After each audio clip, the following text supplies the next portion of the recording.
बंदी छोड़ सतगुरु रामपाल जी परमेश्वर जी की जय हो। परम पिता परमेश्वर सारी सृष्टि के रचनहार कुल मालिक असंख्य ब्रह्मांडों के स्वामी जगत गुरु तीनों लोकों में प्रवेश करके सबका धारण पोषण करने वाले राजाधिराज आत्माधार नाथों के नाथ देवों के देव महादेव सर्वेश्वर महेश्वर मृत्युंजय अजरो अमर आदि अनादि सनातनी प्रभु जगत पिता जगदीश्वर श्री श्री 1008 की उपाधि के वास्तविक अधिकारी अकाल मूरत शब्द स्वरूपी राम वासुदेव सर्वगतम ब्रह्म परम पूज्य प्रथम पूज्य परम संत परम पुरुष परम धनी परम दयालु सत्य कबीर हक्का कबीर अल्लाहु कबीर अल्लाहु अकबर बाखबर अल्लाह ताला जगत के तारणहार जगत के मुक्तिदाता जगत के जगन्नाथ हारे के सहारे हिंदुओं के राम मुसलमानों के अल्लाह सिखों के वाहिगुरु ईसाइयों के मसीह दया के सागर दया निधि करुणा के सागर करुणा निधि स्वयंभू परिभू संकट मोचन कष्ट हरण मंगल करण दुख भंजन अविगत कबीर निर्विकार निर्विषम परमात्मा अलय अलेख सतगुरु आदि अनादि सतगुरु असली मर्यादा पुरुषोत्तम असली राम असली कृष्ण असली घनश्याम असली मुरारी राजाओं के राजा महाराजाओं के महाराजा शहंशाहों के शहंशाह सम्राटों के सम्राट भगवानों के भगवान अल्लाहों के अल्लाह प्रभुओं के प्रभु मसीहाओं के मसीह सच्चे वाहिगुरु बाबाओं के बाबा पीरों के पीर सेठों के सेठ जगत सेठ सावड़सा सेठ सर्वगुण संपन्न अनंत कोटि कलाओं के स्वामी अनंत कोटि ब्रह्मांडों के नायक योगियों में महायोगी ध्यानियों में महाध्यानी सिद्धों में परम सिद्ध ज्ञानियों में तत्व ज्ञानी ब्रह्म ज्ञानी महाज्ञानी परम ज्ञानी सर्वश्रेष्ठ ज्ञानी विज्ञानी युवा कबीर समर्थ कबीर असमवात अमित ओजा सच्चे रहनुमा करीम अल्लाह सुबहान अल्लाह दुनिया के अंतिम पैगंबर 8 सितंबर 1951 से गांव धनाना जिला सोनीपत हरियाणा भारतवर्ष की पावन भूमि पे प्रकट रियल कल की भगवान श्री नारायण साकार हरि श्री बाबा साहेब नूर अनंत परमात्मा सच्चे दरवेश सच्चे बाखबर संत श्रोमणी सतगुरु रामपाल जी परमेश्वर जी के चरण कमल में आप और हम सभी भाई बहनों का अनंत कोटि दंडवत प्रणाम।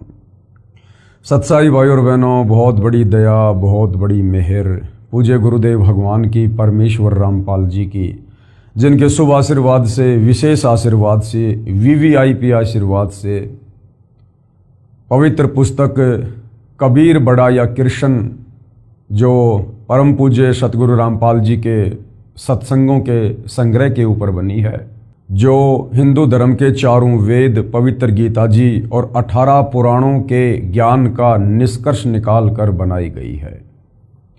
इस पवित्र पुस्तक को पढ़ने के बाद यदि आप परम पूज्य सतगुरु रामपाल जी के चरणों में आकर नाम उपदेश ग्रहण करते हैं तो इस जन्म में आपके मोक्ष प्राप्ति में कोई संशय किसी प्रकार का नहीं है। साथ में आपकी 101 पीढ़ियों का भी उद्धार होगा, क्योंकि उनको भी भक्ति मार्ग मिलेगा, मोक्ष मार्ग मिलेगा।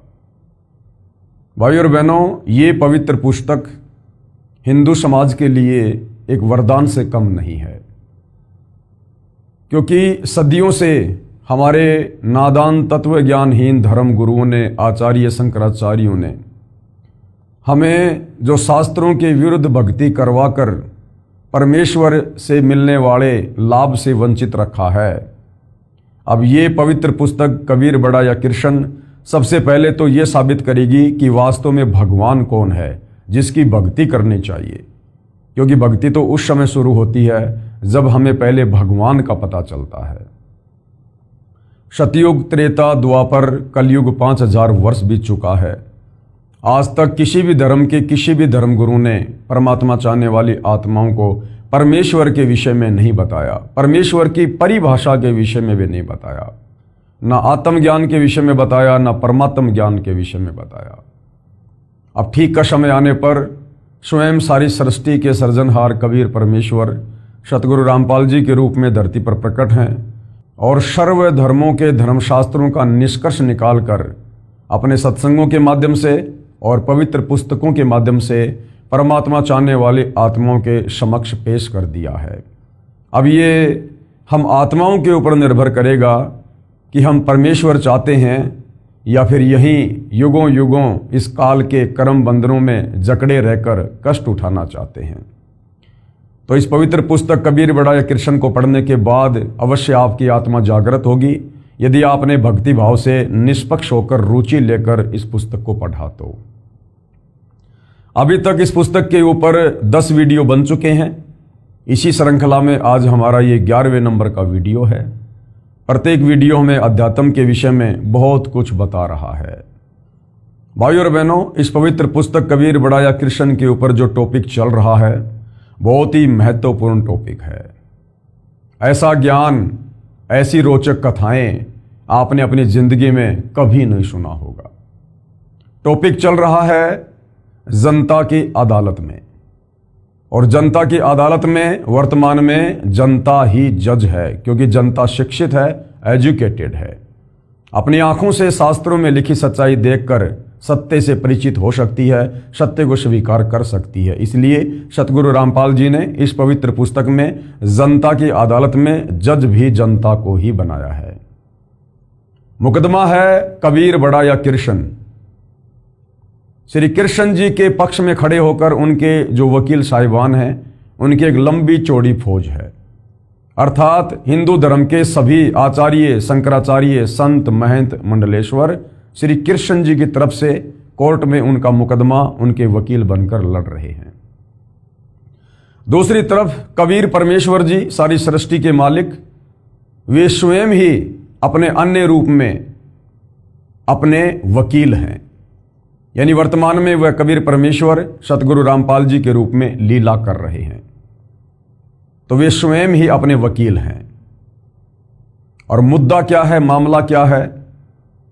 श्री कृष्ण जी उर्फ विष्णु जी के वकीलों का कहना है, हिंदू धर्म गुरुओं का कहना है कि हमारे जितने भी हिंदू धर्म ग्रंथ हैं, 4 वेद है, पवित्र गीता जी है, 18 पुराण है, जितने भी उपनिषद हैं, शास्त्र हैं, इनमें श्री कृष्ण उर्फ विष्णु जी को परमपिता परमेश्वर बताया गया है, और श्री कृष्ण जी से ऊपर और कोई भगवान, कोई परमात्मा नहीं है। और ये श्री कृष्ण उर्फ विष्णु जी ये अजरो अमर हैं, अविनाशी हैं, इनके कोई माता पिता नहीं हैं, और इन्हीं की भक्ति करने से मोक्ष बता रहे हैं। दूसरी तरफ कबीर जी के वकील सतगुरु रामपाल जी ने जिन हिंदू धर्म ग्रंथों का हवाला देकर श्री कृष्ण जी के वकीलों ने श्री कृष्ण उर्फ विष्णु जी को अजरो अमर, अविनाशी, बिना माँ बाप का परमात्मा बताया है, उन्हीं हिंदू धर्म ग्रंथों को जनता के सामने अदालत में दिखा दिखाकर कबीर जी के वकील सतगुरु रामपाल जी ने उन लोगों की सिट्टी पिट्टी गुम कर दी है, उनके दांत खट्टे कर दिए हैं। और जनता ने अपनी आंखों से देखा श्रीमद् भगवत गीता में, श्री देवी महापुराण में, श्री शिव महापुराण में कि ब्रह्मा विष्णु महेश ये तीनों देवता नाशवान हैं, ये अविनाशी नहीं हैं, ये स्वयं अपनी जन्म और मृत्यु स्वीकार कर रहे हैं। गीता ज्ञान देने वाला ब्रह्म भी अपने जन्म और मृत्यु स्वीकार कर रहा है। ये ब्रह्मा विष्णु महेश खुद देवी दुर्गा को अपनी माँ और इस काल ब्रह्म को अपना पिता बता रहे हैं। तो भरी अदालत में जनता ने जब सारे सबूत देखे तो जनता को वास्तव में यकीन हुआ कि सदियों से जो गूढ़ सच्चाई हमारे धर्म ग्रंथों में विद्वान थी, लेकिन हमारे ये नादान धर्म गुरु ये केवल एक संस्कृत भाषा के विद्वान थे, इन्हें तत्व ज्ञान नहीं था, जिस कारण से संकेतों में लिखी हुई, कोड वर्ड में लिखी हुई 4 वेदों का सार पवित्र गीता जी के अनुवाद को करते समय भी इन्होंने गलतियां की और यथार्थ अनुवाद जनता को करके नहीं दे पाए और जनता को शास्त्र विरुद्ध साधना पर लगाकर रखे हुए थे। अब धीरे धीरे जनता की आंखें खुल रही हैं और जनता जान रही है, पहचान रही है कि वास्तव में समर्थ भगवान तो कबीर जी ही हैं। और धीरे धीरे कबीर जी के वकील सतगुरु रामपाल जी से जनता अदालत में अध्यात्म को लेकर प्रश्न कर रही है और सतगुरु रामपाल जी एक एक प्रश्न का सटीक और प्रमाणित जवाब दे रहे हैं। इसी प्रश्नोत्तरी में अब आगे कबीर जी के वकील सतगुरु रामपाल जी कबीर परमेश्वर जी की अमृतवाणी से सृष्टि रचना को समझा रहे हैं कि कबीर परमेश्वर जी की अमृतवाणी में जब ये 650 साल पहले बनारस के काशी में लहर तारा तालाब पर कमल के विकसित फूल पर शिशु रूप में प्रकट हुए और बड़े होने की लीला करते हुए 120 वर्ष तक उन्होंने अपने तत्व ज्ञान का प्रचार किया। और जो ज्ञान उन्होंने बताया, जो सिंपल भाषा में था, कबीर वाणियों में था, लोकोक्तियों में था, मुहावरों में था, दोहों में था, शब्दों में था, जिस ज्ञान को 650 साल पहले कबीर जी को अनपढ़ कहकर, एक जुलाहा कहकर हमारे इन संस्कृत के तथाकथित विद्वानों ने उनको रिजेक्ट कर दिया, आज उन्हीं कबीर परमेश्वर जी की वो वाणियां, वो तत्व ज्ञान इन तमाम हिंदू धर्म ग्रंथों में लिखा हुआ देखकर जनता दांतों तले उंगली दबा रही है कि कबीर जी तो वास्तव में परमात्मा थे, परमेश्वर थे। और परमेश्वर सर्वज्ञ होते हैं, सर्व भाषाओं के ज्ञाता होते हैं, उन्हें पढ़ने लिखने की आवश्यकता नहीं पड़ती है। तो हमारे नादान धर्म गुरु धरती पर आए, परमेश्वर को भी नहीं जान पाए, नहीं पहचान पाए। वे स्वयं भी मोक्ष से वंचित रहे, हमारे पूर्वजों से भी भक्ति विरुद्ध साधना करवा करवा कर उन्हें प्रेत योनियों में भेज दिया, नीच योनियों में भेज दिया। और अब उनके श्राद्ध निकलवा कर, गीता जी के अनुसार श्राद्ध निकालना भूत पूजा, हमसे भी भूत पूजा करवा रहे हैं, श्राद्ध निकलवा रहे हैं, पाखंड पूजा करवा रहे हैं, उन्हीं प्रेत योनियों में उन पूर्वजों के पास भेजने के लिए। तो जनता सतगुरु रामपाल जी का धन्यवाद कर रही है और साथ में अध्यात्म में रुचि ले रही है। और आज जनता की अदालत में सतगुरु रामपाल जी जनता के सामने कबीर परमेश्वर जी की अमृतवाणी में सृष्टि रचना को प्रमाणित कर रहे हैं, जो बहुत ही ध्यान से सुनने की आवश्यकता है। पवित्र पुस्तक कबीर बढ़ाया कृष्ण, पूज्य कबीर परमेश्वर अर्थात कबीर देव, ये जो शब्द है कबीर देव, ये वेदों में लिखा हुआ है। यानी वेदों में कबीर परमेश्वर जी को कबीर अग्नि और कबीर देव और कवि के नाम से संबोधित किया गया है। साधारण भाषा में हम उनको कबीर साहिब या कबीर परमेश्वर जी बोलते हैं। तो कबीर परमेश्वर जी की अमृतवाणी में सृष्टि रचना, यानी 650 साल पहले उन्होंने जो अमृतवाणी बोली, जो आदरणीय धर्मदास जी के द्वारा कबीर सागर के रूप में लिपिबद्ध कर ली गई, जिसको पांचवा वेद सूक्ष्म वेद कहते हैं, उसमें सृष्टि रचना को लेकर क्या कुछ कहा गया है, जिसका समर्थन आज हमारे चारों वेद, गीता जी और पुराण भी कर रहे हैं। तो देखिएगा ध्यान से।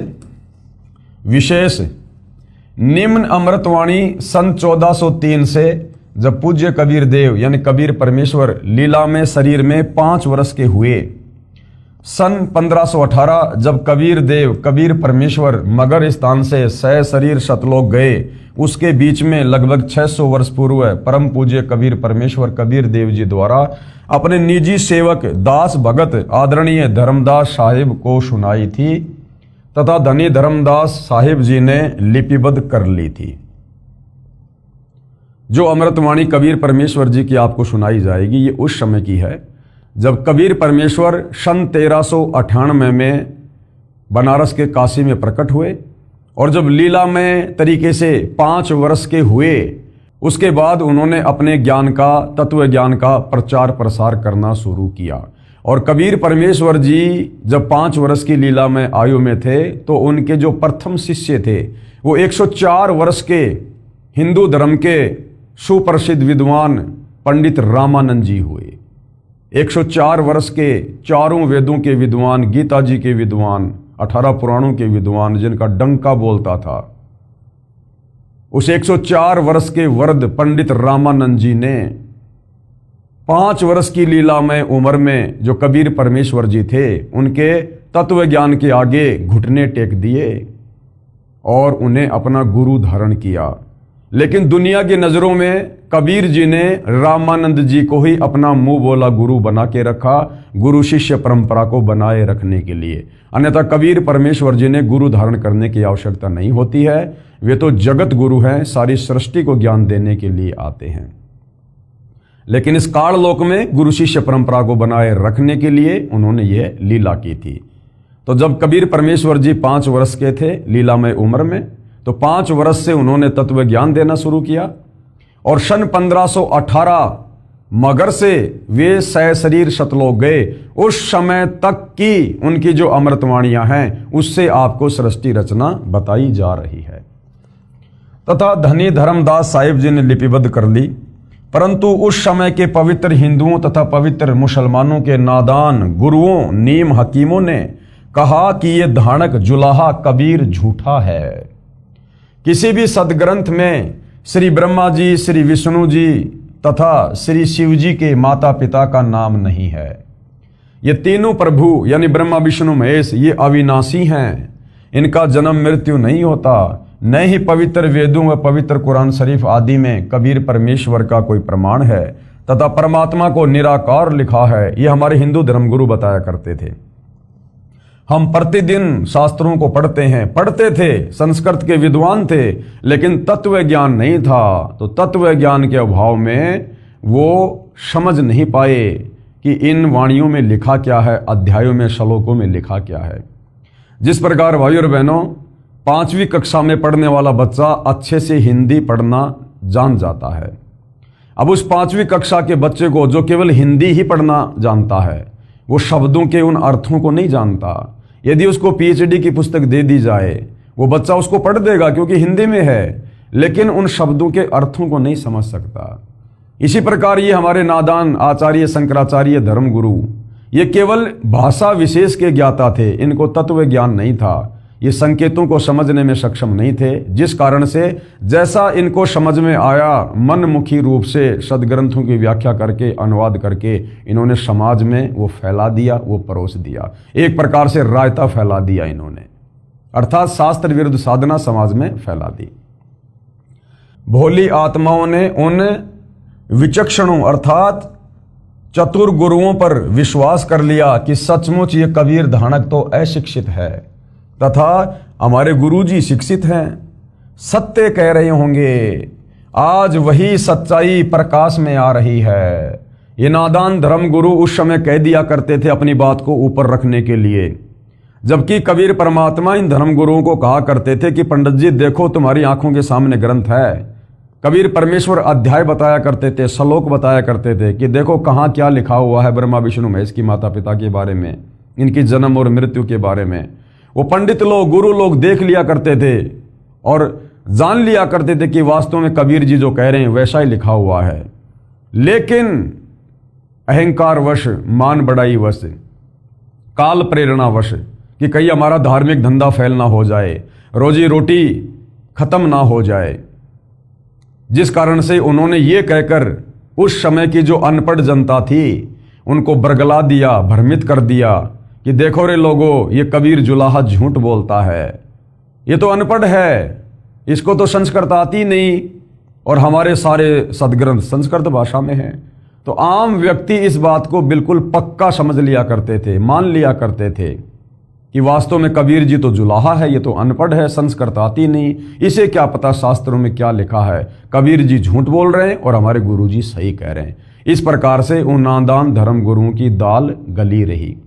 लेकिन भाइयों और बहनों ऐसा भी नहीं है कि परमात्मा कोई कमजोर थे या कमजोर साबित हो गए थे।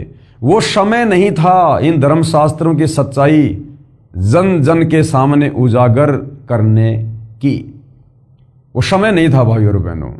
समय परमात्मा ने वर्तमान का निर्धारित किया हुआ था कि जब आवे 5505 तब ये वचन मेरा होगा साचा। ये कलयुग की बिचली पीढ़ी कबीर परमात्मा का निर्धारित समय है सत्य को उजागर करने का, धर्मशास्त्रों में लिखी सच्चाई को जन जन तक पहुंचाने का। तो अब वही कबीर परमेश्वर सतलोक से चलकर 8 सितंबर 1951 में गांव धनाना जिला सोनीपत हरियाणा में प्रकट हैं सतगुरु रामपाल जी के नाम से। और उन्होंने सन 1994 से इन शास्त्रों में लिखी सच्चाई जन जन को बताना शुरू की और आज लाखों में करोड़ों में उनके फॉलोवर हैं। और जो सतज्ञान आज सतगुरु रामपाल जी ने बताया है वो आज इस पृथ्वी पर अन्य किसी धर्मगुरु के पास नहीं है और ना उन्होंने कभी अपने शिष्यों को कभी ये ज्ञान बताया। तो इससे साबित होता है कि धरती पर स्वयं कबीर परमेश्वर सतगुरु रामपाल जी के रूप में प्रकट हैं और ये सर्वज्ञ परमात्मा है, जगत गुरु हैं, तत्वदर्शी संत है और इनके अलावा किसी और के पास वर्तमान में मोक्ष मार्ग नहीं है। आज वही सच्चाई प्रकाश में आ रही है सतगुरु रामपाल जी के अथक प्रयासों से तथा अपने सर्व पवित्र धर्मों के पवित्र सदग्रंथ साक्षी हैं। इससे सिद्ध है कि पूर्ण परमेश्वर सर्व सृष्टि रचनहार कुल करतार तथा सर्वज्ञ कबीर देव यानी कबीर परमेश्वर ही हैं, जो काशी बनारस में कमल के फूल पर प्रकट हुए तथा 120 वर्ष तक वास्तविक तेजों में शरीर के ऊपर मानव सदृश से शरीर हल्के तेज का बनाकर रहे तथा अपने द्वारा रची सृष्टि का ठीक ठीक वास्तविक तत्व ज्ञान देकर शरीर सतलोक चले गए। कृपया प्रेमी पाठक पढ़ें निमन अमृतवाणी परमेश्वर कबीर साहिब जी द्वारा उच्चारित। तो सृष्टि रचना के विषय में कुछ वाणियां हैं जो कबीर परमेश्वर जी ने 650 साल पहले कही थी। जो उनके जो परम भगत थे उस समय आदरणीय धर्मदास जी, उन्होंने कबीर सागर के रूप में वाणियों को लिपिबद्ध किया जो वर्तमान में हमारे सामने प्रकट हैं। क्या लिखा है? धर्मदास ये है जग बोराना, धर्मदास ये सारी दुनिया बेखबर है परमात्मा से, तत्व ज्ञान से, और कोई न जाने ये पद परवाना। पद परवाना, पद यानी भक्ति की वास्तविक जानकारी, वे ऑफ वर्शिप। उस भक्ति की वास्तविक जानकारी यहां पर किसी के पास नहीं है, किसी धर्म में किसी धर्म गुरु के पास नहीं है। धर्मदास ये जग बोराना, कोई न जाने पद निर्वाणा, यानी मोक्ष पद के विषय में कोई नहीं जानता यहां। यही कारण मैं ये कथा पसारा, इसी कारण धर्मदास मैंने ये तत्व ज्ञान दिया है, तेरे को ये कथाएं सुनाई है मैंने। और जग से कहिए एक राम नियारा, जग यानी संसार, संसार में केवल श्री राम, दशरथ पुत्र श्री राम, कौशल्या का बेटा श्री राम जो त्रेता युग में आया। तो परमात्मा कह रहे राम राम शब जगत बखाने, आदि राम कोई बिरला जाने। वास्तव में वो आदि राम, सारी सृष्टि की रचना करने वाला राम, वो दशरथ पुत्र श्री राम नहीं है। उसका तो जन्म ही त्रेता युग में हुआ था। सतयुग में भी इंसान थे, राम नाम की भक्ति करते थे, तो सतयुग में तो कोई श्री रामचंद्र जी को जानता ही नहीं था। तो वास्तविक राम वो कबीर राम है। और ये कबीर परमात्मा चारों युगों में आते हैं। यही कबीर परमेश्वर जो 650 साल पहले अपने वास्तविक नाम, वैदिक नाम कबीर देव से आए, सतयुग में ये सतसुकृत ऋषि के नाम से आए, यही तत्व ज्ञान दिया। त्रेता में मुनिंदर ऋषि के नाम से आए, द्वापर में करुणा में ऋषि के नाम से आए, और कलयुग में वैदिक नाम कबीर नाम से आए। परमेश्वर की वाणी है, सतयुग में सत सुकृत कह टेरा, और त्रेता नाम मुनिंदर मेरा, द्वापर में करुणा में कहाया, और कलयुग में नाम कबीर धराया। यानी चारों युगों में परमात्मा भिन्न भिन्न नाम से आए, और वर्तमान में वही कबीर भगवान इस कलयुग की बिचली पीढ़ी में मोक्ष के प्राइम टाइम में सतगुरु रामपाल जी के नाम से प्रकट हैं, विद्यमान है, और वही अपना तत्व ज्ञान दे रहे हैं। तो धर्मदास संसार से कहना कि वास्तव में राम तो कोई न्यारा ही है, जिससे मुक्ति होगी, मोक्ष होगा। यही ज्ञान जग जीव सुनाओ, धर्मदास जो ज्ञान मैंने तेरे को सुनाया है तत्व ज्ञान, यही तू आगे फैला, अन्य जीवों को सुना, और सब जीवों का भ्रम नसाओ, और सबकी भ्रमणा निकाल दो। जैसे धर्मदास तू भ्रमित था, तू पहले श्री विष्णु को अपना इष्ट मान के पूजा करता था, अब तेरे को तत्व ज्ञान हुआ और अब तू सत्य पुरुष की भक्ति कर रहा है। इसी प्रकार से धर्मदास सभी जीवों को जो भ्रम है कि ब्रह्मा विष्णु महेश ही परमात्मा है, अजरो अमर है, इन्हीं की भक्ति से मोक्ष होगा, ये तत्व ज्ञान सुना सुना के सत्य पुरुष की जानकारी देकर, सतलोक की जानकारी देकर सबका भ्रम निवारण कर दे। अब मैं तुमसे कहूं चिताई, धर्मदास अब मैं तेरे से कहूंगा, तू ध्यान लगा के सुन। त्रिदेवन की उत्पत्ति भाई, ये त्रिदेवन यानी ब्रह्मा विष्णु महेश तीनों देवताओं की उत्पत्ति, इनका जन्म कैसे हुआ, इनकी माँ कौन है, इनका बाप कौन है, ये कितने भगवान है। अब मैं तुझे इन तीनों देवताओं ब्रह्मा विष्णु महेश की उत्पत्ति के विषय में बताता हूँ, जिनको अजरो अमर और अविनाशी ये हमारे नादान धर्म गुरु कहकर शास्त्र विरुद्ध साधना लोगों से करवा रहे हैं। कुछ संक्षेप कहूं गहराई, सब संशय तुमरे मिट जाई। धर्मदास, कुछ मैं संक्षेप में ये बातें तुम्हें बताऊंगा जिससे तुम्हारा संशय समाप्त हो जाएगा भक्ति और भगवान को लेकर। भरम गए जग वेद पुराना, आदि राम का भेद न जाना। भरम गए जग वेद पुराना और आदि राम का भेद न जाना। ये वेदों को पढ़ पढ़ के दुनिया भ्रमित हो रही है, लेकिन उस आदि राम का, सबसे पहले वाले राम का, पूर्ण ब्रह्म परमेश्वर का, सारी सृष्टि के मालिक का किसी को भी ज्ञान नहीं है। उसका भेद कोई भी नहीं जान पाया, वेद पढ़ने वाले भी नहीं जान पाए।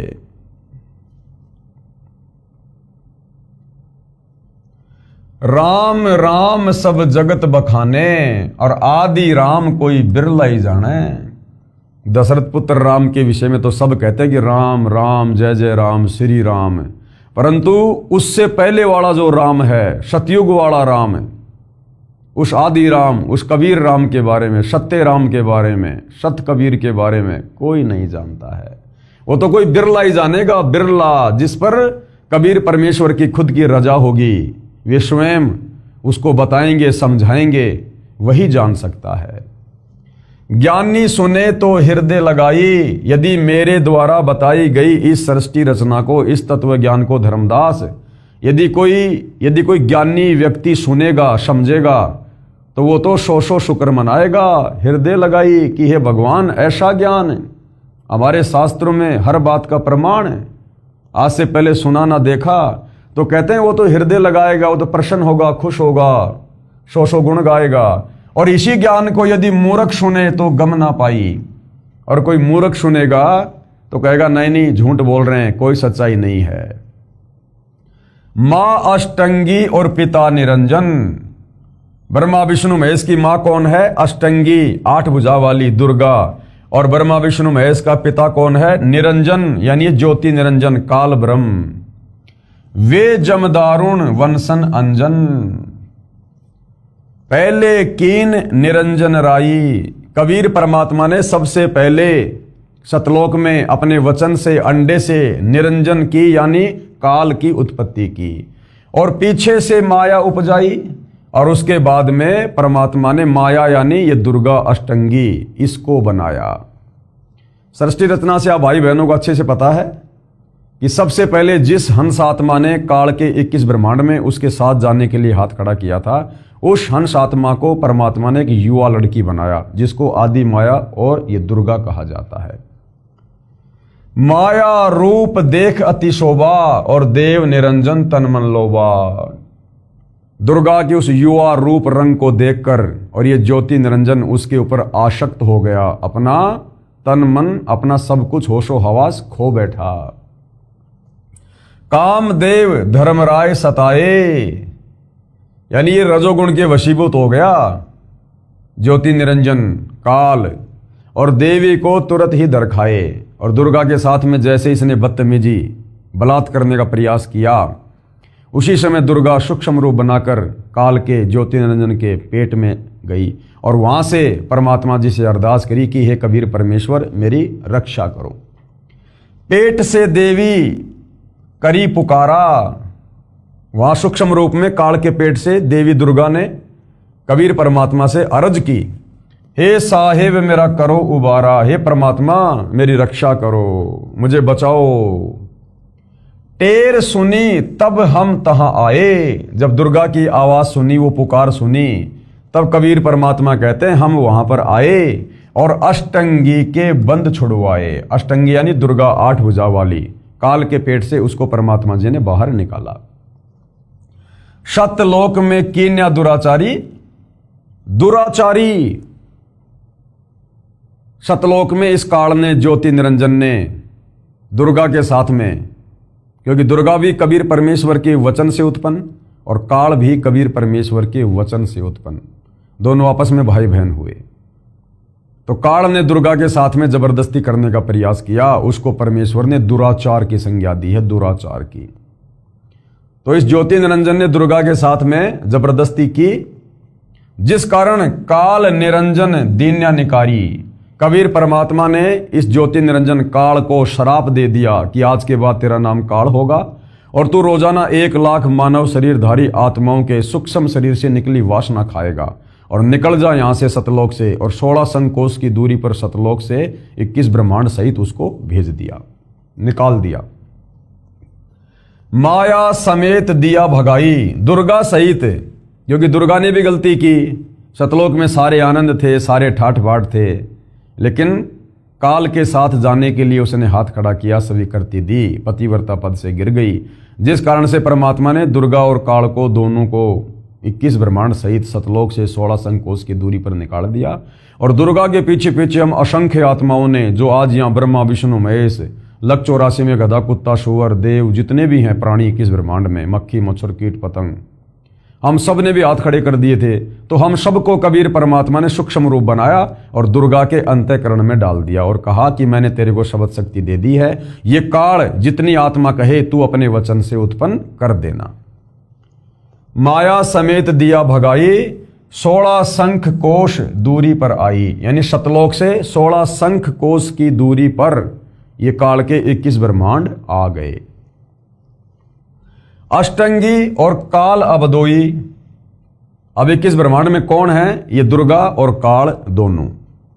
मंद कर्म से गए बिगोई, इन्होंने सतलोक में वो गंदा कर्म किया। गंदा कर्म मतलब दुर्गा ने तो ये गलती करी कि वो अपने परमपिता परमेश्वर के पतिव्रता पद से गिर गई हाथ खड़ा करके।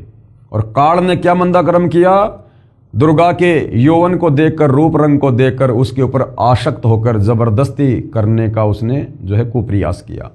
तो इन कुकर्मों के चलते दोनों को वहां से निकाल दिया। और हम जितनी भी आत्माएं थी, हमने भी काल के साथ उसके 21 ब्रह्मांड में आने के लिए हाथ खड़ा किया, तो हमने भी सजा पाई। धर्म राय को हिकमत कीन्या और नख रेखा से भग कर लेना। अब धर्म राय इस काल को कहते हैं। इसने कहा था कि भगवान मैं सत्य का राज करूंगा, जो जैसा कर्म करेगा 21 ब्रह्मांड में उस प्राणी को वैसा ही मैं फल दूंगा, मैं धर्म का राज करूंगा, सत्य का राज करूंगा, इसलिए काल को धर्म राय भी कहते हैं। नख रेखा से भग कर लेना, अपने नाखूनों से, अपनी वचन शक्ति से, सिद्धि शक्ति से इसने यहां आकर दुर्गा को स्त्री इंद्री लगाई अपनी काम वासना की पूर्ति के लिए। धर्म राय कीन्या भोग विलासा, और इस धर्म राय काल ने दुर्गा के साथ में पति पत्नी व्यवहार किया, भोग विलास किया। माया को रही तब आशा, काल ने दुर्गा के साथ भोग विलास किया यानी सेक्स की। उसके बाद दुर्गा जो है ये प्रेग्नेंट हो गई, माया को रही तब आशा। 3 पुत्र अष्टंगी जाए, अष्टंगी यानी दुर्गा आदि माया, इसने 3 पुत्रों को जन्म दिया। 3 पुत्र अष्टंगी जाए। 650 साल पहले कबीर भगवान ने यह अमृतवाणी कही थी, जो उस समय के नादान धर्मगुरुओं ने अभिमानवश रिजेक्ट कर दिया। और आज हमारी ये पवित्र गीता, देवी महापुराण आज इस सृष्टि रचना का समर्थन कर रहे हैं कि हाँ बिल्कुल ब्रह्मा विष्णु महेश की माँ दुर्गा है और इनका जो पिता है वो काल है। 3 पुत्र अष्टंगी जाए, और क्या नाम रखे? ब्रह्मा विष्णु शिव नाम धराए।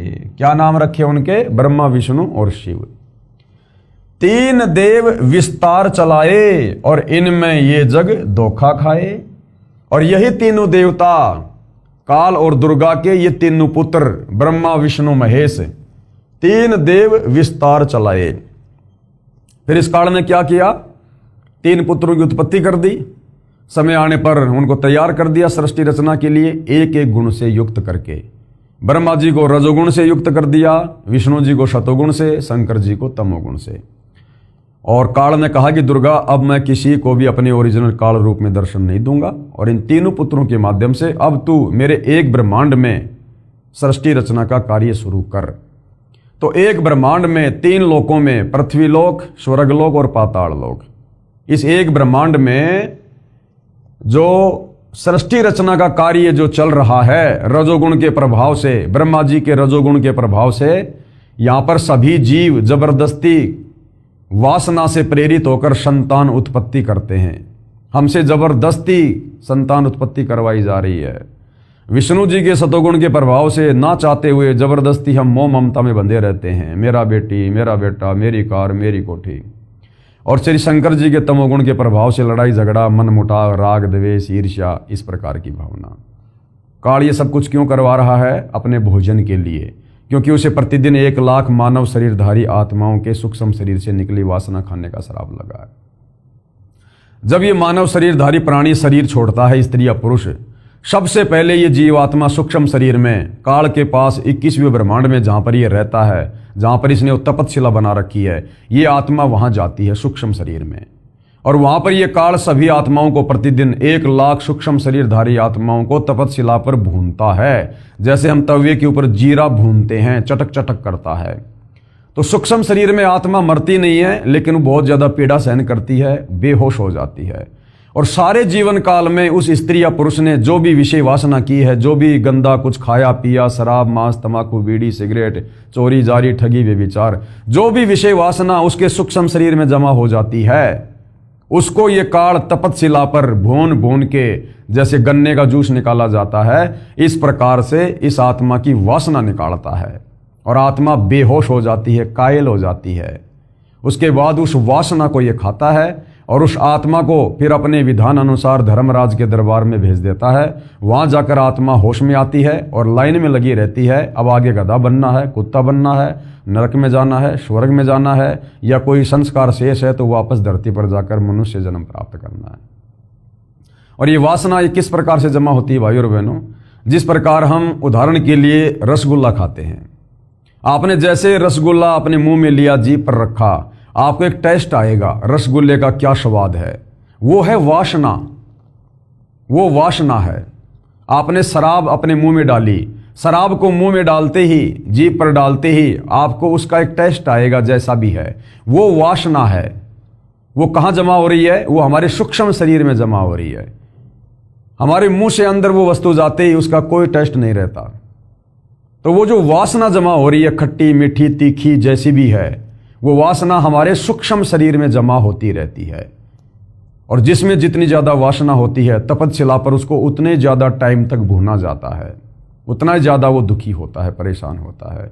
तो वो वासना ये काल खाता है, इस वासना को खाने का श्राप लगा हुआ है।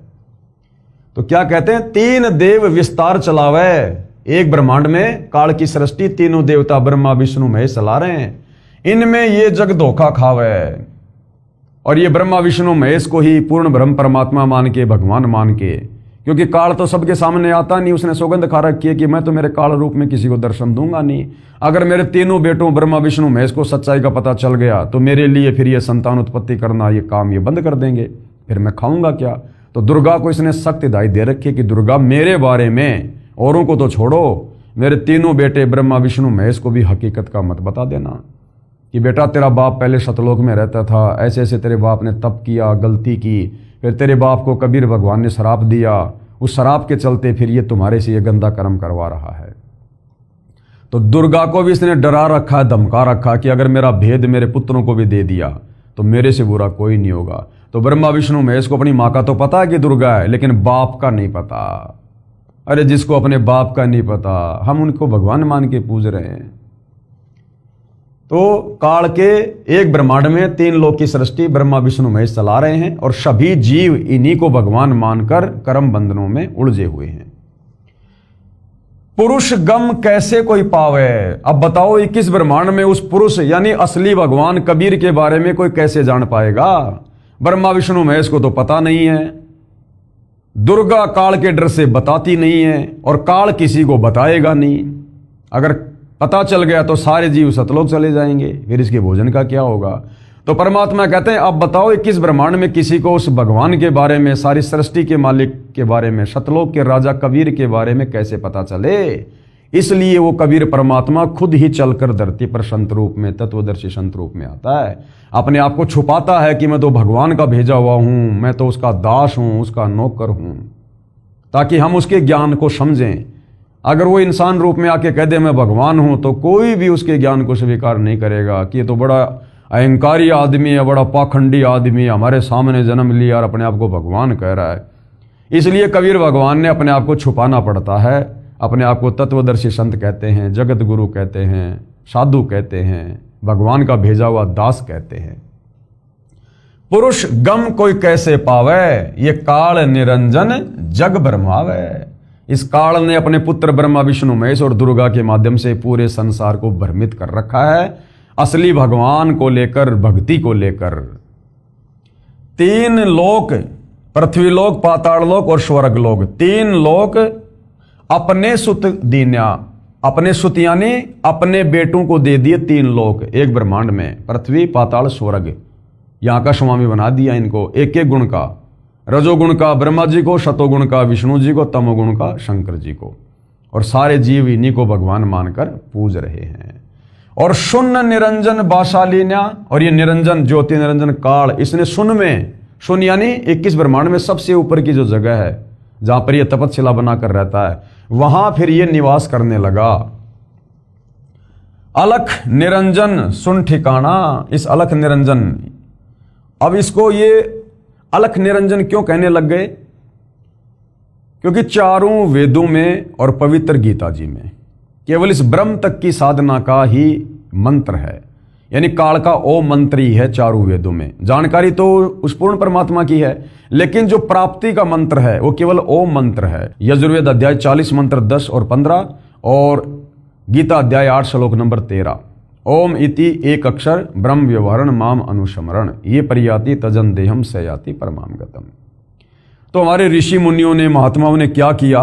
वेदों को पढ़ा। सबसे पहले तो श्री ब्रह्मा जी ने वेदों को पढ़ा, विष्णु जी ने पढ़ा, शंकर जी ने पढ़ा, ओम मंत्र मिला। तो इन्होंने सोचा कि बस यही परमात्मा है, यही भगवान है जिसका तेजोमय शरीर है। इन्होंने क्या किया? ओम नाम की साधना की और तप किया। अब ओम नाम इस काल का, काल ने सौगंध खा रखी है, मैं किसी को दर्शन दूंगा नहीं, चाहे जप करो चाहे तप करो। तो बेचारे थक गए, तप कर करके थक गए, समाधि लगा लगा के तीनों। इनको दर्शन नहीं हुए ओम नाम वाले भगवान के, काल के, ब्रह्म के। इनको और ही कुछ दिखाई देने लग गया, ज्योति व्याति कोई प्रकाश दिखाई देने लग गया। काल ने भ्रमित कर दिया। तो इन्होंने फिर समाधि से बाहर आके लोगों को क्या बताया कि भगवान का तो प्रकाश रूप है, बाकी भगवान निराकार है। अरे निराकार का प्रकाश कैसे दिखाई देगा? फिर प्रकाश कैसे दिखाई देगा? प्रकाश उसी का तो होगा जो कोई वस्तु होगी, कोई साकार होगा।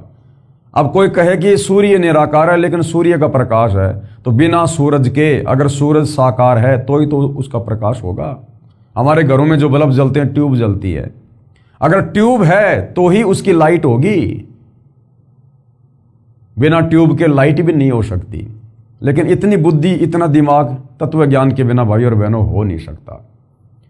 तो ब्रह्मा विष्णु महेश ने सोचा कि भाई भगवान तो निराकार है, उसका तो ज्योति रूप है, बस जगमग जगमग ज्योति वही भगवान है, ज्योत स्वरूपी राम। अब ब्रह्मा जी ने, विष्णु जी ने, शंकर जी ने जब भगवान के दर्शन नहीं किए, काल ने दर्शन नहीं दिए और भगवान को कह दिया अलख निरंजन, यानी वो परमात्मा दिखाई नहीं देता। उसके बाद फिर ये वेदों का ज्ञान ब्रह्मा जी ने अपने वंशजों को, मनु जैसों को दिया। अब जब ब्रह्मा जी को ज्ञान नहीं, भगवान के दर्शन नहीं, तो मनु को कहाँ से होते? उन्होंने भी वेदों को पढ़ा, समाधि लगाई, जैसा भी किया, वो ही अपनी घिसी पीटी व्याख्या उन्होंने आगे समाज में फैला दी कि परमात्मा तो निराकार है, ब्रह्म तो निराकार है, उसको देखा नहीं जा सकता, उसका तो ज्योति रूप है। वो ही आज तक चल रहा था दुनिया में। अब सतगुरु रामपाल जी ने आकर बताया कि ये तुम्हारा ब्रह्म, ये अलख निरंजन, ये साकार है, मनुष्य दृश्य है, इसका काल रूप है, लेकिन इसकी मजबूरी है, ये किसी को दर्शन नहीं देता, इसने सौगंध खा रखी है। गीता अध्याय 11 श्लोक नंबर 46-47 पढ़ लेना कि मैं किसी को भी दर्शन नहीं दूंगा, किसी को भी। तो अलख निरंजन सुन ठिकाना, इस ज्योति निरंजन का ठिकाना कहाँ है? सुन में, 21वें ब्रह्मांड की जो सुन है वहां रहता ये। और ब्रह्मा विष्णु शिव भेद न जाना, ये तीनों इसके बेटे भी आज तक इसका भेद नहीं जान पाए, क्योंकि दुर्गा बताती नहीं है, काल किसी को दर्शन देता नहीं है, बाकी किसी को पता नहीं है। तो ब्रह्मा विष्णु महेश भी आज तक अपने पिता से अनभिज्ञ हैं। अब बाकी जीवों की क्या औकात? 3 देव सो उनको ध्यावें, ये तीनों देवता ब्रह्मा विष्णु महेश भी उस काल की पूजा करते हैं, समाधि लगाते हैं। निरंजन का वे पार न पावें, लेकिन आज तक उसके भी दर्शन नहीं कर पाए। उसके भी अलख निरंजन बड़ा बटपारा, बटपारा यानी ठग। ये ज्योति निरंजन जो निराकार भगवान बन के बैठा ना, ये बड़ा ठग है।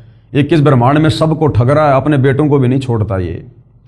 और तीन लोक जीव कीन आहारा, तीनों लोकों के प्राणियों का, स्वर्ग लोक में जो लोग मरते हैं, पृथ्वी लोक पर जो मरते हैं, पाताल लोक में जो मरते हैं, उसके बाद उनको ये तपस्या पे भून भून के खाता है। अपने तीनों बेटे ब्रह्मा विष्णु महेश को भी नहीं छोड़ता।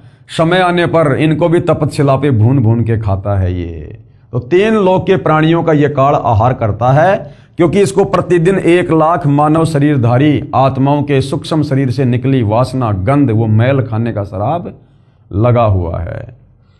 ब्रह्मा विष्णु शिव नहीं बचाए, ये ब्रह्मा विष्णु शिव भी नहीं बच पाए काल का भोजन बनने से। शकल खाए पुन धूर उड़ाए, ऐसी दुर्गति करता ये, सबको खाता है। और तिनके सुत हैं तीनों देवा, और आंदर जीव करत हैं सेवा। तिनके सुत हैं तीनों देवा, इस काल के पुत्र हैं तीनों देवता ब्रह्मा विष्णु महेश।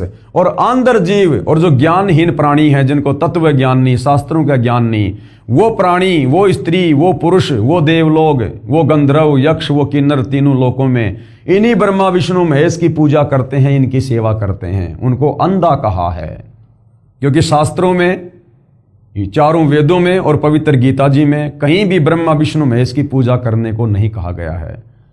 बल्कि पवित्र गीता अध्याय 7 श्लोक नंबर 12 से 15 में तीनों गुणों की पूजा करने वालों को, 3 गुण कौन? रजगुण ब्रह्मा, सतगुण विष्णु, तमगुण शंकर। इन तीनों देवताओं की पूजा करने वालों को इस काल ब्रह्म ने, गीता ज्ञानदाता ज्योति निरंजन ने 4 गालियां दी हैं, जो ब्रह्मा विष्णु महेश को भगवान मान के पूजते हैं कि राक्षस स्वभाव को धारण किए हुए मनुष्यों में नीच, दूषित कर्म करने वाले मूर्ख मेरी साधना भी नहीं करते।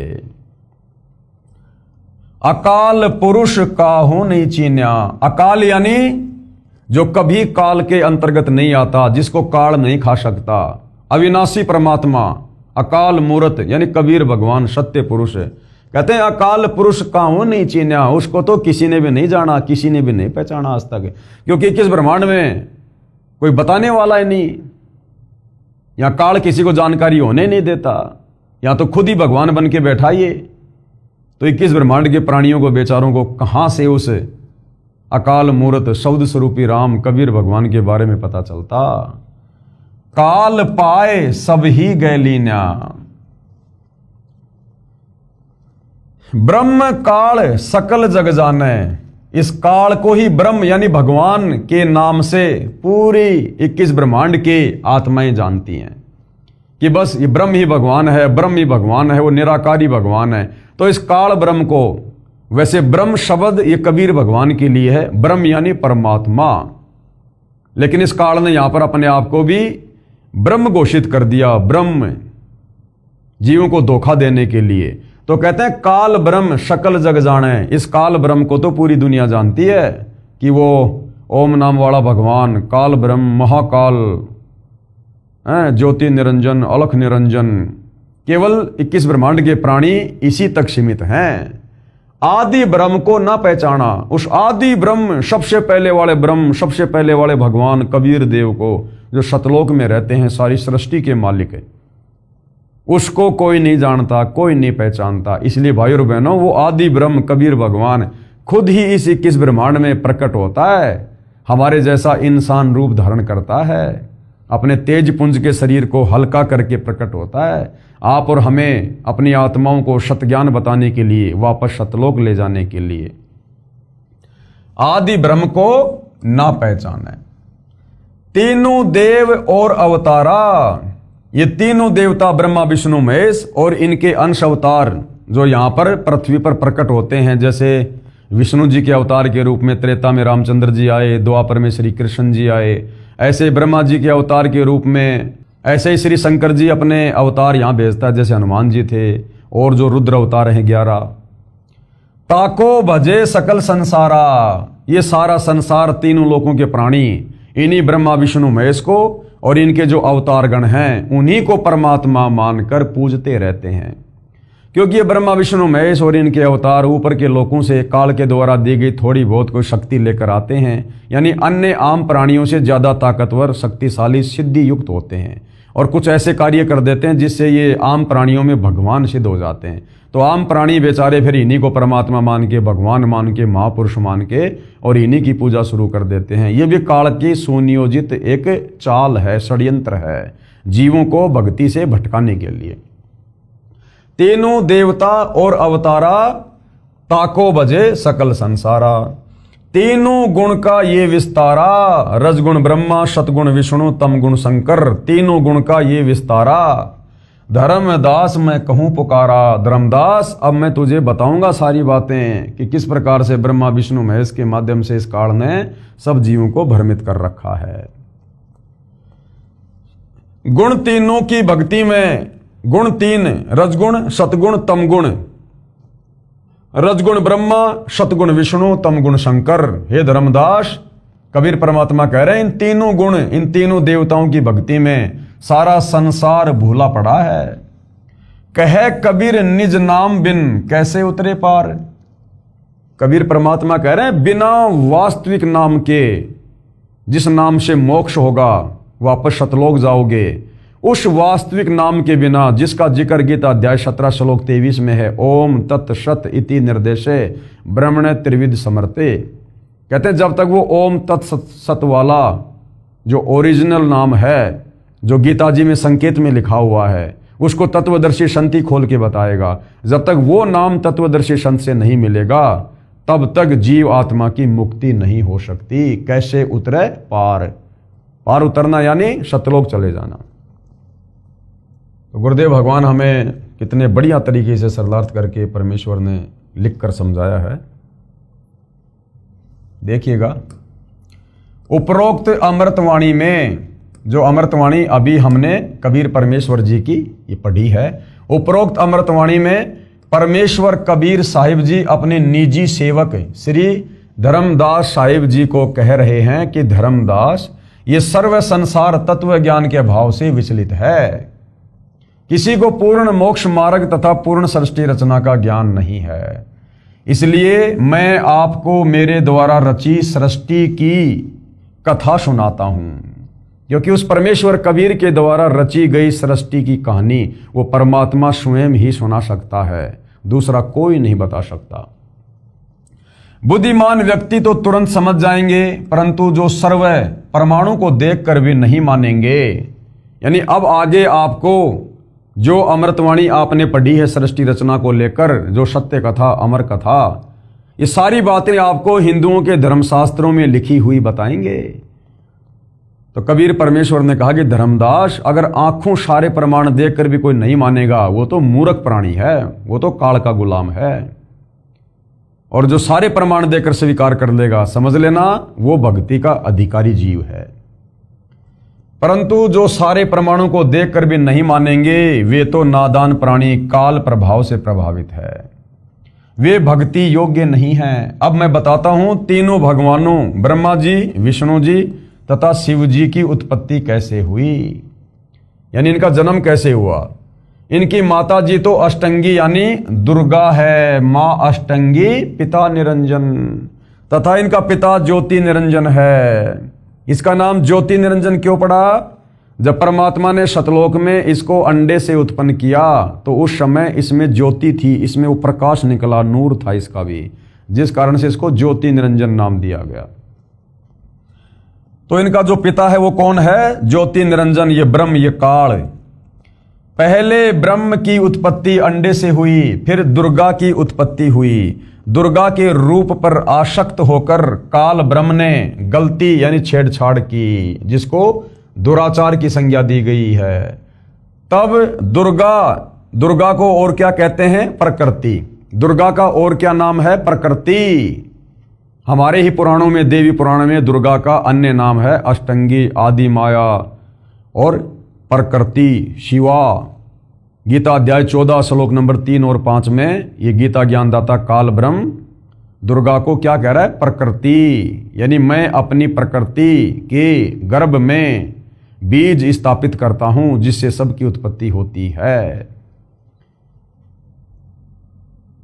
ने इसके पेट में शरण ली, यानी दुर्गा ने, प्रकृति ने इसके पेट में शरण ली। जब सतलोक में ये छेड़छाड़ करने की कोशिश कर रहा था तो दुर्गा ने सूक्ष्म रूप बनाकर इसके पेट में शरण ली।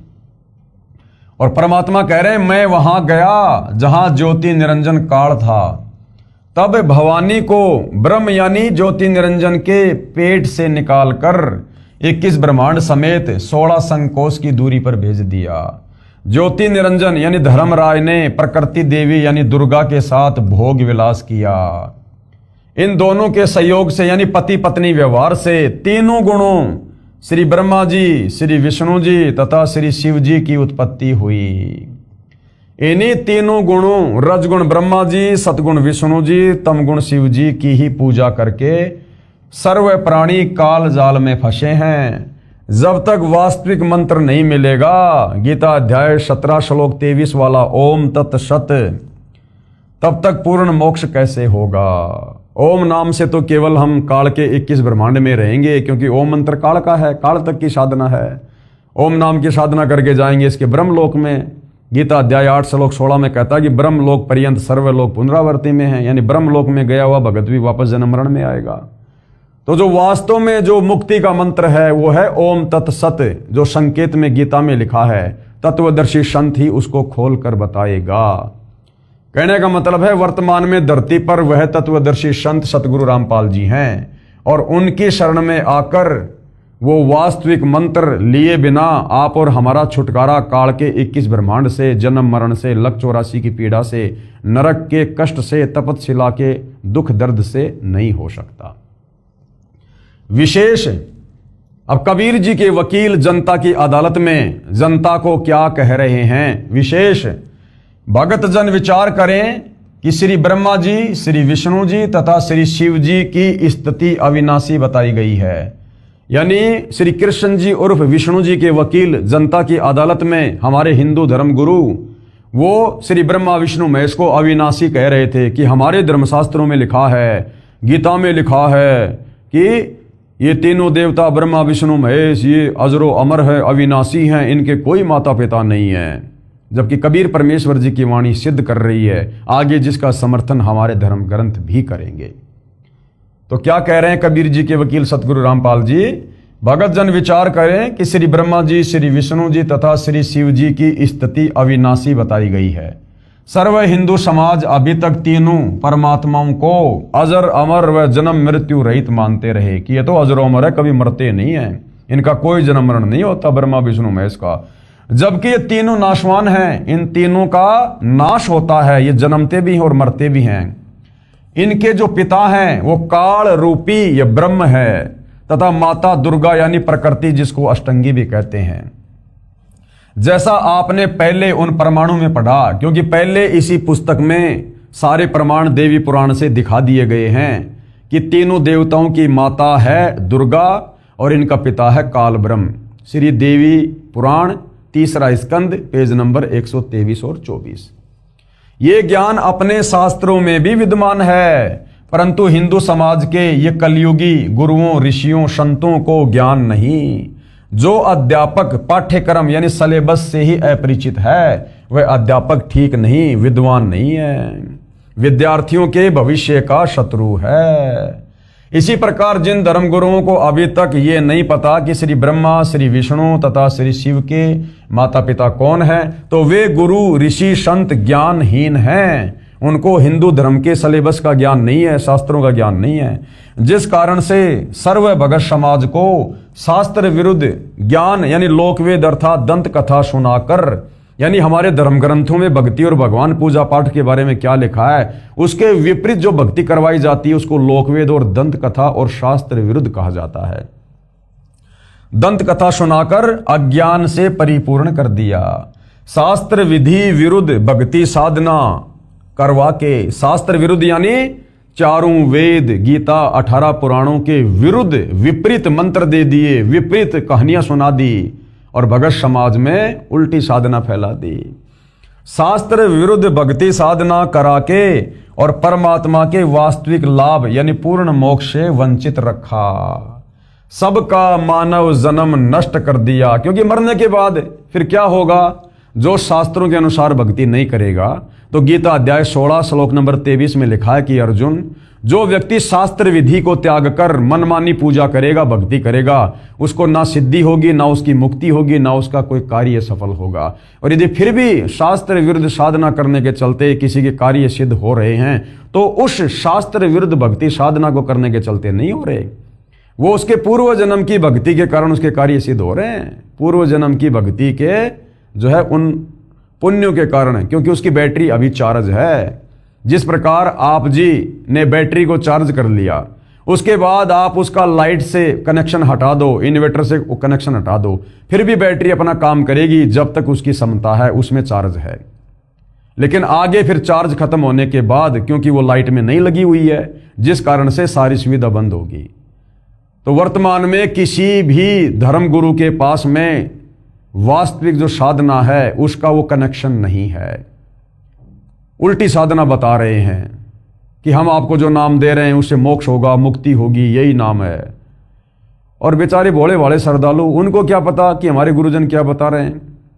वो उनकी बातों पर विश्वास कर लेते हैं कि गुरुजी बता रहे होंगे, सही बता रहे होंगे, गुरुजी तो विद्वान है, पढ़े लिखे हैं, धर्म गुरु हैं, बड़ी बड़ी दाढ़ी है। तो बेचारे लग जाते हैं गुरु को बहुत बड़ा विद्वान मानकर। और गुरु ने उनको क्या कर रखा है? गुरु ने उनको शास्त्र विरुद्ध साधना दे रखी है। अब जब तक उनकी वो पिछले जन्मों की बैटरी चलती है, तब तक तो गुरुजी के वहां जाते हैं, आते हैं, सेवा करते हैं कि हाई गुरुजी की वजह से लाभ हो रहे हैं, भाई गुरुजी के आशीर्वाद फल रहा है, गुरुजी ने जो भक्ति बता दी, जो मंत्र बता दिए, वो काम कर रहा है। और वही भक्ति, वही मंत्र करते करते अन्य लोगों की दुर्गति हो रही है। क्योंकि जिनकी दुर्गति होनी शुरू हो गई, उनकी बैटरी पिछले जन्म वाली डिस्चार्ज हो गई, गुरुजी के पास में चार्जर है नहीं।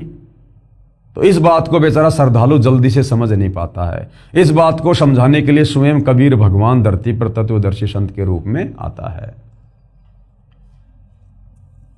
शास्त्र विरुद्ध भक्ति साधना करवा के परमात्मा के वास्तविक लाभ, यानी परमात्मा से असल में क्या लाभ मिलता है, मोक्ष वाला, उससे वंचित रखा। सबका मानव जन्म नष्ट कर दिया। यानी मनुष्य जन्म कितना अनमोल, कितना कीमती। मानव जन्म दुर्लभ है, ये मिले न बारंबार। जैसे पेड़ से पत्ता टूट जाए फिर वापस नहीं लगता डार। 184 योनियां भोगने के बाद, गधे, कुत्ते, सुअर, कीट पतंग, मक्खी, मच्छर, पता नहीं क्या क्या 184 योनियां, इन सब के शरीर भोगने के बाद, इतना कष्ट, इतनी पीड़ा भोगने के बाद हमें परमात्मा के विधान अनुसार एक मनुष्य जन्म मिलता है, एक स्त्री या पुरुष का। और ये मनुष्य जन्म केवल इसलिए मिलता है कि मनुष्य जन्म में हम भक्ति कर सकते हैं, भगवान को पहचान सकते हैं, शास्त्रों को पढ़ सकते हैं, आत्मा का कल्याण करवा सकते हैं। गधे, कुत्ते, सुअर नहीं जानते क्या शास्त्र है, क्या भक्ति है, क्या भगवान है। क्योंकि वो कभी जब हमारी तरह मनुष्य थे, उन्होंने भी भक्ति सही नहीं की। मरने के बाद अपना कर्म भोग रहे हैं, 184 में चले गए वापस। अब उन्हें नहीं पता क्या भक्ति है, क्या भगवान है। चाहे दिन रात उनके कान में ईयरफोन लगा के सुनाओ उनको सत्संग, उनको नहीं पता। तो इसी प्रकार आप और हमें आज जो ये 184 योनि से भिन्न जो ये मनुष्य जन्म दिया है, परमात्मा ने अपने जैसा शरीर दिया है, उस नारायण ने जो ये नर दे दी हमें, ये केवल भगवान प्राप्ति के लिए, शास्त्र अनुकूल साधना करके यहां से पीछा छुड़वाने के लिए, काल के जाल से बाहर निकलने के लिए। और यदि इस शरीर से हमने तत्वदर्शी संत को गुरु धारण करके यदि हमने शास्त्र अनुकूल साधना नहीं की और मोक्ष नहीं हुआ, तो हमारा मानव जन्म बर्बाद हो जाएगा, नष्ट हो जाएगा, व्यर्थ हो जाएगा। और फिर हम लंबे समय के लिए 184 योनि में नरक में चले जाएंगे। तो इतना अनमोल मनुष्य जन्म इन नादान धर्म गुरुओं ने कुछ अपने अहंकार के चलते, कुछ अपने स्वार्थ के चलते और बाकी तत्व ज्ञानहीनता के चलते सदियों से परमात्मा चाहने वाली आत्माओं के नष्ट करवा दिए। और हमारा भी नष्ट होने की दिशा में ही जा रहा था। ये तो भला हुआ जो कबीर परमेश्वर सतगुरु रामपाल जी के रूप में प्रकट होकर आप और हमें संभाल लिए। शास्त्र विरुद्ध भक्ति साधना करने के परमात्मा के वास्तविक लाभ, पूर्ण मोक्ष से वंचित रखा, सबका मानव जन्म नष्ट कर दिया। क्योंकि श्रीमद् भगवत गीता अध्याय 16 श्लोक 23-24 में यही प्रमाण है कि जो शास्त्र विधि त्याग कर, यानी शास्त्रों में जो भक्ति साधना जो करने को भगवान का आदेश है, उसको ना करके और ही राधे राधे श्याम मिला दे, हरे राम हरे कृष्णा, जय जय राम सीताराम, ओम नमः भागवते वासुदेवाय नमः, दुनिया भर के आडंबर, पाखंड, जंतर मंत्र, इस प्रकार की जो मनमुखी साधना है, जिसका गीता जी में, वेदों में कहीं कोई जिक्र नहीं है, उसको कहते हैं शास्त्र विरुद्ध साधना, मनमाना आचरण। तो गीता अध्याय 16 श्लोक 23 क्या कह रहा है कि जो शास्त्र विधि त्याग कर मनमाना आचरण और पूजा करता है उसे कोई लाभ नहीं होता है। पूर्ण परमात्मा कबीर जी ने 5 वर्ष की लीलामय आयु में सन 1403 से ही सर्व शास्त्रों युक्त ज्ञान अपनी अमृतवाणी कबीर वाणी में बताना प्रारंभ किया, 650 साल पहले। परंतु उन अज्ञानी गुरुओं ने, वो संस्कृत में तो ज्ञानी थे लेकिन वो शास्त्रों को नहीं समझ पाए। तत्व ज्ञान के अभाव में संस्कृत के विद्वान होने के बाद भी वो अज्ञानी थे। परंतु उन अज्ञानी गुरुओं ने ये ज्ञान भगत समाज तक नहीं जाने दिया। ना तो हिंदू धर्म के अज्ञानी धर्म गुरुओं ने हिंदू समाज में शास्त्रों का वास्तविक ज्ञान जाने दिया जो कबीर परमात्मा जी बता रहे थे, ना मुसलमान धर्म के अज्ञानी मुल्ला मौलवियों ने, पीरों ने वो वास्तविक ज्ञान जो कुरान शरीफ में, कुरान मजीद में, तौरेत में, जबूर में, इंजिल में, हदीसों में लिखा हुआ था, उस कबीर परमेश्वर के बारे में, उस कबीर अल्लाह के बारे में। सूरत फुरकानी 25 आयत नंबर 52 से 59 में निर्णायक ज्ञान है जो हजरत मोहम्मद को जिंदा बाबा के रूप में कबीर अल्लाह मिले थे। मुसलमानों का अल्लाह वास्तव में वो शैतान है, वो काल है जिसने गीता का ज्ञान दिया। वही काल, वही ब्रह्म श्री कुरान शरीफ की आयतों का ज्ञान दे रहा है। ये इस प्रकार से धोखा करता है, ये सबको उलझा के रखता है। तो मुसलमान जिसको अपना अल्लाह कहते हैं वास्तव में वो शैतान है, वो काल है। तो जिंदा बाबा के रूप में कबीर भगवान जैसे धर्मदास जी को मिले, इसी प्रकार हजरत मोहम्मद को भी मिले। उनको शतलोक दिखाया, वास्तविक वो कलमा दिया, वो मंत्र दिया जो आज आप और हमें प्राप्त है। लेकिन उसके बाद काल की जो है वो प्रेरणा से, काल के दबाव में उस कबीर भगवान वाली उस भक्ति को हजरत मोहम्मद ने छोड़ दिया और वही घिसी पिटी कुरान शरीफ वाली भक्ति करने लग गया। तो वो ज्ञान जो जिंदा बाबा के रूप में कबीर भगवान ने दिया था हजरत मोहम्मद को, वो ज्ञान कुरान शरीफ में सूरत फुरकान 25 आयत नंबर 52 से 59 में है। लेकिन उसको ना समझकर तत्व ज्ञान के अभाव में मुसलमान धर्म के धर्म गुरुओं ने भी मुसलमान समाज को भ्रमित किया और उन जो है कतेबों के विरुद्ध, कुरान शरीफ, कुरान मजीद के विरुद्ध ही ज्ञान दिया। इसी प्रकार जो ईसाई समाज के धर्मगुरु हैं, जो वर्तमान में सर्व सदग्रंथों से स्पष्ट हो रहा है, इससे सिद्ध है कि कबीर देव यानी कबीर प्रभु तत्वदर्शी संत रूप में स्वयं पूर्ण परमात्मा ही आए थे। तत्वदर्शी संत रूप में यानी कबीर भगवान तत्वदर्शी संत की भूमिका करता है। तो तत्वदर्शी संत रूप में स्वयं कौन आए थे? पूर्ण परमात्मा कबीर ही आए थे। तो आज तत्वदर्शी संत के रूप में कौन आए हुए हैं? स्वयं कबीर परमात्मा ही। क्योंकि सतलोक के बारे में, सृष्टि रचना के बारे में, इस काल के कर्म कुकर्मों के बारे में, शास्त्र अनुकूल साधना के बारे में 21 ब्रह्मांड में तो किसी को ज्ञान नहीं है। ये काल किसी तक जानकारी जाने नहीं देता। चारों वेदों में केवल उस परमात्मा की जानकारी है, लेकिन उसकी प्राप्ति का मंत्र नहीं है। प्राप्ति का मंत्र केवल ओम है। इस काल तक की साधना है। तो कैसे पता चलेगा? कैसे आत्मा सतलोक जाएंगी? कैसे मोक्ष होगा? उसके लिए कबीर भगवान खुद ही सतलोक से चलकर पृथ्वी पर आते हैं। उसके बाद देखिए भाई और बहनों, आगे आदरणीय गरीबदास साहिब जी की अमृतवाणी में सृष्टि रचना का प्रमाण। अभी आपने कबीर परमेश्वर जी की वाणी में सृष्टि रचना देखी। अब यही ज्ञान सेम टू सेम कबीर परमेश्वर जी ने 300 साल पहले जिंदा बाबा के रूप में गांव छुडानी, जिला झज्जर, हरियाणा में प्रकट होकर 10 वर्षीय बालक गरीबदास जी को बताया। गरीबदास जी की रुचि को देखकर परमात्मा उसके शरीर से आत्मा निकालकर सतलोक ले गए। सतलोक दिखाया, उसका ज्ञान योग खोला, नीचे के सर्व ब्रह्मांड दिखाए, काल बैठा हुआ दिखाया 21वें ब्रह्मांड में, दुर्गा का लोक दिखाया, ब्रह्मा विष्णु महेश के लोक दिखाए, धर्मराय का लोक दिखाया। उसके बाद उन्हें वापस उनके शरीर में छोड़ा और उसके बाद आदरणीय गरीबदास जी ने 24,000 वाणियों युक्त अमर ग्रंथ सदग्रंथ साहिब को लिखवाया, जिसको 5वां वेद सूक्ष्म वेद कहते हैं। तो सूक्ष्म वेद यानी गरीबदास जी की वाणी में भी सृष्टि रचना का ज्यों का त्यों प्रमाण है। आदि रमणी सदग्रंथ पेज नंबर 690 से 692 में, और क्या लिखा हुआ है देखिएगा। आदि रमणी अदली सारा और जादिन होते धुंधुकारा। यानी जिस दिन जिस समय यहाँ ना कोई 21 ब्रह्मांड था, ना कोई लोक था, अंधकार ही अंधकार था, 21 ब्रह्मांड रूपी कोई सृष्टि नहीं थी, केवल वो अविनाशी लोक था, सतलोक था। सत्य पुरुष की न्या प्रकाशा, उसके बाद उस परमपिता परमेश्वर ने सृष्टि की। हम होते तकत कबीर खवाशा। तो लोग बोले फिर आप कहाँ थे उस समय जब सब कुछ अंधकार ही अंधकार था, कुछ ही नहीं था, तो फिर भाई गरीबदास जी आप कहाँ थे उस समय? तो गरीबदास जी कह रहे हैं हम होते तकत कबीर खवाशा। हम उस समय कबीर परमात्मा के लोक में, अमर लोक में, हम उनके नौकर थे, हम उनके तकत के पास में थे, सिंहासन के पास में थे। मन मोहिनी सिरजी माया, सृष्टि रचना के माध्यम से बता रहे हैं संक्षेप में कि मन मोहिनी यानी मन को मोह लेने वाली उस हंस आत्मा का जिसने सबसे पहले काल के साथ जाने के लिए हाथ खड़ा किया, कबीर परमात्मा ने एक सुंदर युवती, एक लड़की बनाई, युवा शरीर बनाया, सुंदर शरीर बनाया, जिसने इस काल का मोह हर लिया और सत्य पुरुष एक ख्याल बनाया। धर्मराज सिरजे दरबानी, धर्मराज की भी परमात्मा ने अंडे से उत्पत्ति की और 64 युग तप सेवा ठानी। और जब इसने 64 युग तप किया, वैसे इसने 3 बार तप किया था क्योंकि यह संक्षेप में सृष्टि रचना की जानकारी दी जा रही है। सबसे पहले सतलोक में इस काल में 70 युग तप किया, जिसके बदले में परमात्मा ने 21 ब्रह्मांड दिए। फिर दोबारा इसने 70 युग तप किया, जिसके बदले में 3 गुण और 5 ये तत्व दिए, सृष्टि रचना की सामग्री दी।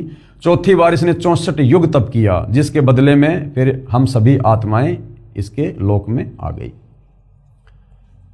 धर्मराय सिरजे दरबानी 64 युग तप सेवा ठानी और पुरुष पृथ्वी जाकू दीनी।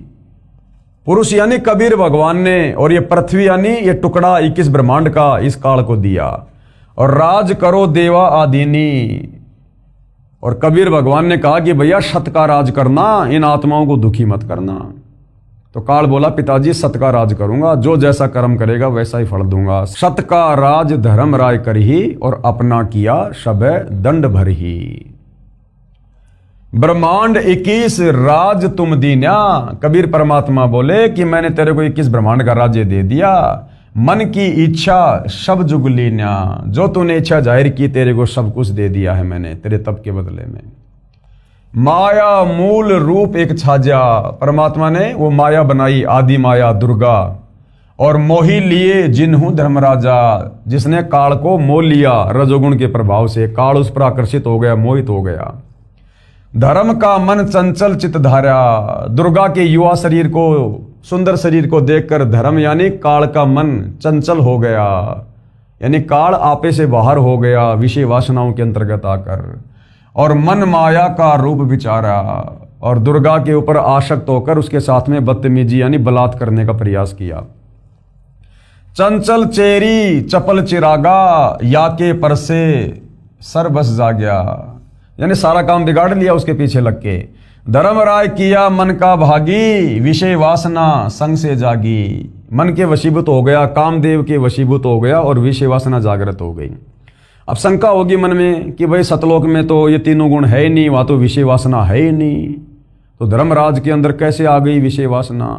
देखो भाई और बहनों, जो गलती करेगा वो सजा पाएगा। सतलोक में सब कुछ है, आप ये ना सोचो कि सतलोक में कुछ है नहीं, वहां सब कुछ है। यहाँ 21 ब्रह्मांड में जो भी कुछ है ये सतलोक से ही आया है। ये सतलोक की पृथ्वी का एक टुकड़ा है, वहां पर हर चीज नूरी है। इसको श्राप लगने के बाद यहां पर आकर ये 5 तत्व में विलीन हो गई। वरना ये जितने भी ये पहाड़ वगैरह हम देख रहे हैं ना, ये सारे वहां पर हीरे मोती लाल के हैं, लेकिन यहां आते ये 5 तत्व में हो गए। तो सतलोक में सब कुछ है। तो 5 तत्व और 3 गुण ये सतलोक से ही काल को मिले थे, कूरम के मुकुट से। लेकिन इसने अगर ये आधीनी से मांगता तो ये प्रभाव इसके ऊपर नहीं होता, लेकिन इसने जबरदस्ती की, इसने बेअदबी की, इसने गलती की। कूरम के मुकुट को जबरदस्ती ला दिया और बीज रूप में जो ये 3 गुण रज सत और तम और 5 ये तत्व पृथ्वी अग्नि जल वायु आकाश, ये बीज रूप में सूक्ष्म रूप में थे, जो ये लेकर वहां से भाग लिया। तो इसने गलती करी, सतलोक के विधान को तोड़ा इसने, जिस कारण से ये गुण इसके ऊपर हावी हो गए, इसके ऊपर हावी हो गए। अब जैसे हमारे घर में लाइट है, अब लाइट है तो लाइट से यदि हम अच्छा काम लेंगे तो लाइट हमें जूस बना के देगी, चक्की से हम लोग आटा पीसेंगे, ट्यूबलाइट जलाएंगे। लाइट से हम बहुत सारे काम करते हैं जो हमारे लिए फायदेमंद हैं। अब उस बिजली के तार को यदि कोई हाथ लगा के बैठ जाएगा तो क्या होगा? वही लाइट जो हमें फायदा पहुंचा रही है वो जान से मार देगी, उठा के पटक देगी। तो इसी प्रकार सतलोक में हर वस्तु है, जो जैसा उपयोग करेगा, जो जैसी गलती करेगा, मालिक के विधान अनुसार वो वैसी सजा पाएगा। तो इस काल ने, धर्मराय ने बेअदबी की अपने बड़े भाई कूरम के साथ में। कूरम ने कहा था भाई एक बार रुक जा, मैं पिताजी से आज्ञा ले लेता हूं, फिर दे दूंगा तेरे को, अगर गुरुजी बोल देंगे तो, अगर हमारे कबीर भगवान बोल देंगे तो। इसने धैर्य धारण नहीं किया।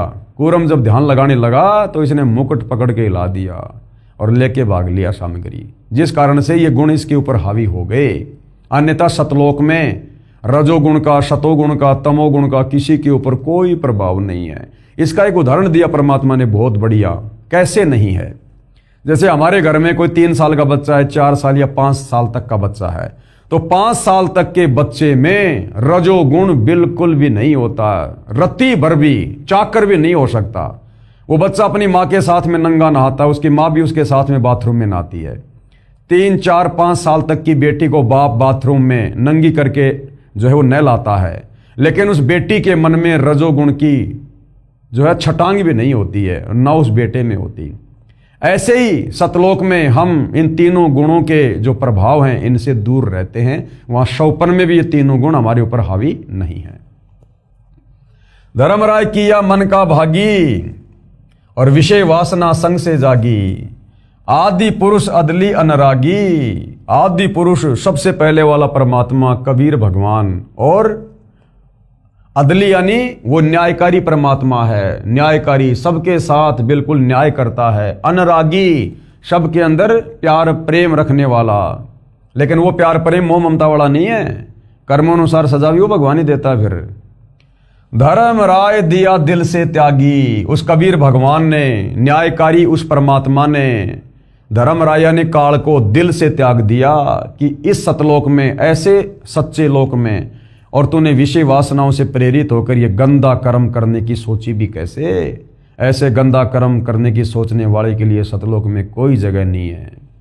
तो धर्मराय दिया दिल से त्यागी। परमात्मा ने धर्मराय को, काल को दिल से त्याग दिया कि अब तू सतलोक में रहने योग्य नहीं है। पुरुष लोक से दिया ढहाई। पुरुष लोक यानी सतलोक से काल को नीचे ढहा दिया, यानी नीचे भेज दिया। जैसे कहते ना कि तूने दीवार को ढा दिया, यानी दीवार को नीचे गिरा दिया। तो सतलोक से 21 ब्रह्मांड सहित हम सभी आत्माओं को दुर्गा में प्रवेश करके सूक्ष्म रूप में दुर्गा और काल सहित परमात्मा ने 16 संकोश की दूरी पर भेज दिया। आगम दीप चली आए भाई। और आगे जो दीप था एक सहजदास का, क्योंकि परमात्मा के 16 पुत्र हैं सतलोक में, सब अलग अलग जगह पे रहते हैं, अलग अलग द्वीप में। तो जब ये 21 ब्रह्मांड जा रहे थे तो उधर एक सहजदास का लोक आया। तो काल ने सोचा कि भैया हो सकता है परमात्मा माफ कर दें, सहजदास के माध्यम से मैं कुछ प्रार्थना करूं। तो जब काल जा रहा था अपने 21 ब्रह्मांड सहित, तो वहां पर सहजदास का लोक आया। सहजदास जिस दीप रहता, सहजदास जिस लोक में रहता था, कारण कौन कौन कुलपन था। धर्मराय बोले दरबानी, सुनो सहजदास ब्रह्मज्ञानी। हे सहजदास मेरे भाई, हे ब्रह्मज्ञानी, मैं आपसे अर्ज करता हूं, मेरी बात सुनो। 64 युग हम सेवा कीनी। मैंने सतलोक में 64 युग तक मैंने तप किया, जिसके बदले में पुरुष ये पृथ्वी हमको दीनी। 21 ब्रह्मांड मेरे को दिए हैं पिताजी ने। चंचल रूप भया मन मोरा। लेकिन इस दुर्गा को देखकर, इस आदि माया को देखकर मैं आपे से बाहर हो गया, विषय वासनाओं में आ गया। मोहिनी मन मोहिनी ठगिया भोरा। और मेरे को इसने ठग लिया, इसके रूप ने। मैं गलती कर बैठा। सत्य पुरुष के ना मन भाए। उस गंदे कर्म के चलते मैं पिताजी के मन को नहीं भाया, पिताजी नाराज हो गए और पुरुष लोक से हम चली आए और सतलोक से मेरे को निकाल दिया गया है। अगर दीप सुनत बड़बागी, सहजदास मेटो मन पागी। ये सहजदास तुम पिताजी से प्रार्थना करो, अगर मेरे को यहां पर रहने की इजाजत मिल जाए तो। बोले सहजदास दिलदानी। सहजदास क्या बोला? हम तो चाकर सत सहदानी। हम तो कबीर भगवान के नौकर हैं, उनके चाकर हैं भाई। सत्य पुरुष से अर्ज गुजारूं, मैं तो तेरी प्रार्थना कर सकता हूं पिताजी से, सत्य पुरुष से, कबीर भगवान से, जब तुम्हारा विमान उतारूं उसके बाद मैं तेरा विमान उतारूंगा। ये शिक्षा है हम भगत भाई बहनों के लिए। कोई भी भगत हमें भ्रमित करे, कुछ भी करे, अटपट सुनाए, कोई भी आदेश दे हमें गुरु जी की आड़ में, कुछ भी कहे, कोई भी हो, गुरु के निकट रहने वाला या गुरु से दूर रहने वाला, हमने अपने गुरु से पूछ कर ही कार्य करना है। गुरु के आदेश में रहकर ही चलना, वचन में रह के चलना हमने, सत्संग रूपी आदेश में, या जब तक गुरु धरती पर है। और यदि वो आदेश आपको किसी सत्संग में नहीं मिल रहा है तो फिर अपने गुरु जी से पूछो, उनसे आज्ञा लो। उसके बाद तो सहजदास क्या बोला, पहले मैं पिताजी से आज्ञा लूंगा भाई, जब तुम्हारा विमान उतारूं। सहजदास को किया पियाना, सहजदास ने वहां से प्रस्थान किया और सत्यलोक लिया परवाना और सत्यलोक में चला गया। वहां पर सत्य पुरुष साहिब सर्वंगी, अविगत अदली अचल अभंगी, वहां जाकर परमात्मा की महिमा करने लगा। जैसे हम भगत भाई बहन लाइव शुरू करने से पहले परमेश्वर का जयकारा लगाते हैं, उनकी महिमा करते हैं ना, क्यों करते हैं? परमेश्वर को प्रसन्न करने के लिए। तो सहजदास ने जाकर पहले तो परमात्मा की महिमा की बहुत ज्यादा। सत्य पुरुष यानी हे सारी सृष्टि के मालिक, साहिब ये परमेश्वर, सर्वंगी सब जगह व्याप्त, अविगत अदली और अचल अभंगी, धर्मराय तुम्हारा दरबानी, अगर दीप चली आए प्राणी। एक धर्मराय नाम का तुम्हारा नौकर है परमात्मा, वो मेरे दीप में आया है। कौन हुक्म करी अर्ज आवाजा, ये परमात्मा आपकी क्या आज्ञा है, कहां पठाओ उस धर्मराजा। जाते ये नहीं कहा कि मेरे पास में वो धर्मराय आया है, मैं उसको अपने लोक में जगह दे दूं क्या, ये नहीं। हे परमेश्वर आपकी क्या आज्ञा है, आपका एक नौकर आया है, आपकी क्या आज्ञा है। यानी बोलने का भी एक तरीका, ये नहीं कहा कि क्या मैं उसको रख लूं क्या पिताजी, नहीं। इसका मतलब तू तो सोच के आया पूरी। ये परमेश्वर आपकी क्या आज्ञा है, आपका एक नौकर आया है, वहां रहने की इजाजत मांग रहा है, आपकी क्या आज्ञा है दाता, जैसा आप कहोगे वैसा ही मैं करूंगा। तो परमात्मा क्या बोले, बही आवाज अदली एक साचा। उस कबीर परमेश्वर ने आकाशवाणी की और क्या कहा, विषय लोक जा तीन्यू बाचा। विषय लोक यानी गंदे लोक में, विषय वासनाओं के लोक में, उसको वहीं जाने दे। तीनों वाचा, तीन वचन से कह रहा हूं, मन कर्म वचन से, उसको बिल्कुल भी मत रोकना, उसको जाने दे विषय वासनाओं के जाल में, क्योंकि कुबद उसी के मन में आई थी ना, तो भोगने दे उसे। सहज विमान चले अधिकाई। सहजदास ने इतनी बात सुनकर तुरंत वापस रफ्तार पकड़ ली, ज्यादा वाद विवाद नहीं किया कि परमात्मा दया कर दो, ना ना ना, बस आदेश हो गया तो हो गया, निकल ले। और छिन में अगर दीप चली आई, और तुरंत क्षण भर में और अपने लोक में वापस आ गया। यानी गुरु भाई और बहनों, पहली बात तो हमने गुरु के सामने ऐसी कोई बात बोलनी नहीं चाहिए, बिल्कुल भी अपने मुंह को बंद रखना चाहिए, क्योंकि सारी शंका गुरु जी के ज्ञान में, गुरु जी के सत्संग में समाप्त हो जाती है, केवल भक्ति करना शेष हो जाता है। मन में शंका उठ रही है, उठने दो, सत्संग सुनते रहो, उससे परमात्मा दया कर देंगे, आ जाएगी सामने सारी चीजें। वो अंतर्यामी है, सब जानता है किसको क्या कांटा चुभ रहा है, समय आने पर आपको दवा दे देगा। तो गुरु के सामने बिल्कुल भी वचन नहीं बोलना चाहिए, गुरु के सन्मुख वचन ना कहिए। सो शिष्य रहनी गहनी सुख लइए, वही शिष्य वास्तव में सुखी हो सकता है और सतगुरु की भक्ति से लाभ प्राप्त कर सकता है। कोई वाद विवाद नहीं करनी चाहिए अपने गुरु जी से किसी भी प्रकार का। और गुरु जो आज्ञा दे, गुरु जो आज्ञा दे, उस आज्ञा को शिरोधारिये तुरंत। ठीक है गुरु जी, जय हो परमात्मा की, जय हो मालिक जी, दाता जी मालिक। ना नुकर नहीं, को सलाह देने की गलती मत कर देना कि गुरुजी अगर इसमें ऐसा कर लें तो कैसा रहेगा, मर गए उसी समय, मर गया। अरे वो अंतर्यामी सोच समझ के बोल रहा है, तो उससे ज्यादा दिमाग वाला है क्या। तो इस प्रकार से हमने अपने गुरुदेव के साथ में व्यवहार करना है। हम तो अर्ज करी अनुरागी। सहजदास बोला, भाई मैंने तो तेरी अर्जी लगाई थी, मैंने तो बहुत प्रार्थना की, तुम विषय लोक जाओ बड़भागी। सहजदास भी बेचारा दुखी होता कह रहा कि भाई अब तू जा, परमात्मा का आदेश है। धर्मराय चले विमाना और मान सरोवर आए प्राणा। धर्मराय के विमान वहां से चल पड़े और सतलोक की बाउंड्री पर वहां पर एक मान सरोवर है। मान सरोवर रहन न पाए, वहां भी परमात्मा ने उसको रुकने नहीं दिया। दरे कबीरा थाना लाए, वहां कबीर परमात्मा ने रूप में खुद ही बैठे थे लेकर डंडा। बोला चल चल आगे आगे। बंकनाल की बिस्मी घाटी, तहां कबीरा रोकी घाटी। इन पांचों मिल जगत बंधाना, इन पांचों ने मिलकर संसार को बांध रखा है। किस ब्रह्मांड में सब प्राणियों को कर्म बंधन में बांध रखा है। पांच कौन? तीन तो ये ब्रह्मा विष्णु महेश और दुर्गा और ये काल।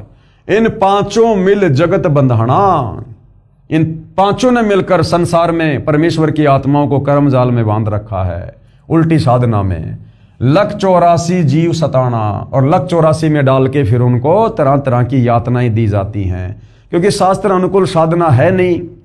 और शास्त्र अनुकूल साधना जो चारों वेदों वाली है इस ओम नाम की, और ओम नाम की साधना से इसके ब्रह्मलोक में चले जाओ, वहां रहकर फिर वापस 184 में।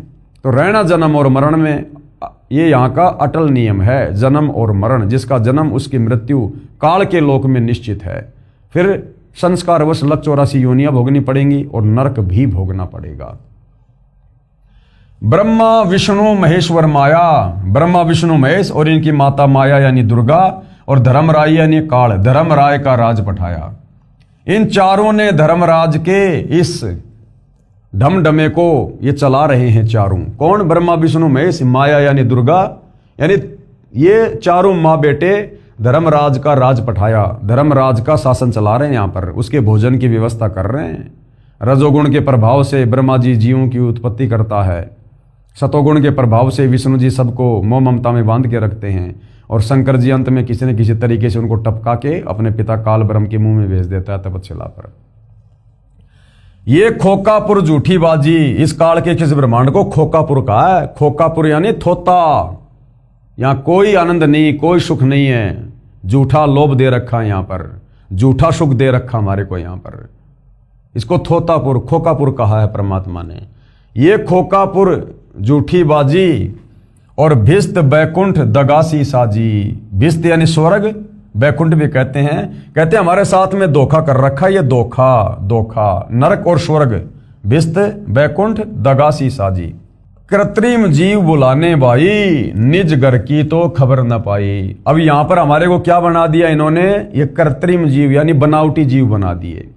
हमारा मूल स्वरूप है आत्मा, जो आत्मा कभी मरती नहीं, आत्मा अविनाशी है। हमारे को शरीर में बांध दिया, आत्मा को शरीर दे दिया, ऊपर ये आवरण चढ़ा दिया, 5 शरीर चढ़ा दिया हमारे ऊपर काललोक में आने के बाद। स्थूल शरीर जो आप और हमारा ये शरीर है हाड़ मांस वाला, ये है स्थूल शरीर। ये छूटने के बाद में आत्मा पे चढ़ा हुआ है सूक्ष्म शरीर, फिर कारण, फिर महाकारण, फिर कैवल्य। तो आत्मा के ऊपर 5 आवरण, 5 शरीर इस काल ने चढ़ा रखे हैं। इसलिए आत्मा को क्या कहा है? कृत्रिम जीव, बनावटी जीव। कृत्रिम जीव बुलाने भाई, निज घर की तो खबर न पाई, और हमें सतलोक की तो खबर ही बुला दी। हमारी मेमोरी डिलीट कर दी, हम कहां से आए थे, कहां रहा करते थे। हमारे को सतलोक का रास्ता ही बुला दिया, खोज खबर ही नहीं है यहां। 1.25 लाख उपजे नित हंसा, यानी ये दुर्गा रोजाना 1.25 लाख जीवों की उत्पत्ति करती है, और 1 लाख विनसे नित अंसा, और 1 लाख रोजाना ये काल तपस्या पर भून भून के खाता है। 1 लाख जीव तो काल रोजाना तपस्या पर भून भून के खाता है, और 1.25 लाख ये दुर्गा रोजाना उत्पन्न करती है। अब काल यदि 1 लाख खाता है तो दुर्गा फिर ये 25% एक्स्ट्रा यानी 1.25 लाख क्यों रोजाना उत्पन्न करती है मानव शरीर? कारण क्या है कि ये मनुष्य शरीर छूटने के बाद, जैसे 1 लाख मनुष्य शरीर छूट गए और काल की तपस्या पर गए, अब वो जो 1 लाख हैं भाई और बहनों, उन्होंने मनुष्य जन्म में जैसे भी भक्ति की, साधना की, अच्छे बुरे कर्म किए, उस आधार से जरूरी नहीं कि वापस उनको मनुष्य जन्म ही मिलेगा। किसी को तो मनुष्य जन्म मिल गया, और बाकी अपने उन कर्मों के अनुसार पाप और पुण्य के आधार से कोई नरक में गया, कोई स्वर्ग में गया, कोई 184 में गया। तो जो आत्माएं 184 में चली गई, उनकी पूर्ति करने के लिए दुर्गा ने 25% एक्स्ट्रा मनुष्य जन्म देने पड़ते हैं, ताकि काल की खुराक बराबर बनी रहे, इंसानों की कोई वो कमी ना रहे। जिस कारण काल 1 लाख खाता है और दुर्गा 25% एक्स्ट्रा जो है ये पैदा करती है। सवा लाख उपजे नित हंसा और 1 लाख विन से नित अंसा। और ये उपती खपती और परले फेरी हर्ष शोग जोरा जमजेरी। जन्म लेना फिर मर जाना और ये परले में आ जाना। हर्ष यानी जो है खुशी, शोक यानी दुख, जोरा जमजेरी यानी इस काल के लोक में ये सुख दुख जन्म मृत्यु ये अरहट का कुआं चलता रहता है। पांचों तत्व हैं परले माही। पांचों तत्व पृथ्वी अग्नि जल वायु आकाश परमात्मा कहते हैं ये उत्पत्ति और ये परलय में है, ये भी नष्ट होते हैं क्योंकि 21 ब्रह्मांड की सृष्टि पांचों इन तत्वों से बनी है। तो जब 21 ब्रह्मांड ही नष्ट होता है तो पांचों तत्व कहां रह जाएंगे। और शतगुण रजगुण तमगुण झाई।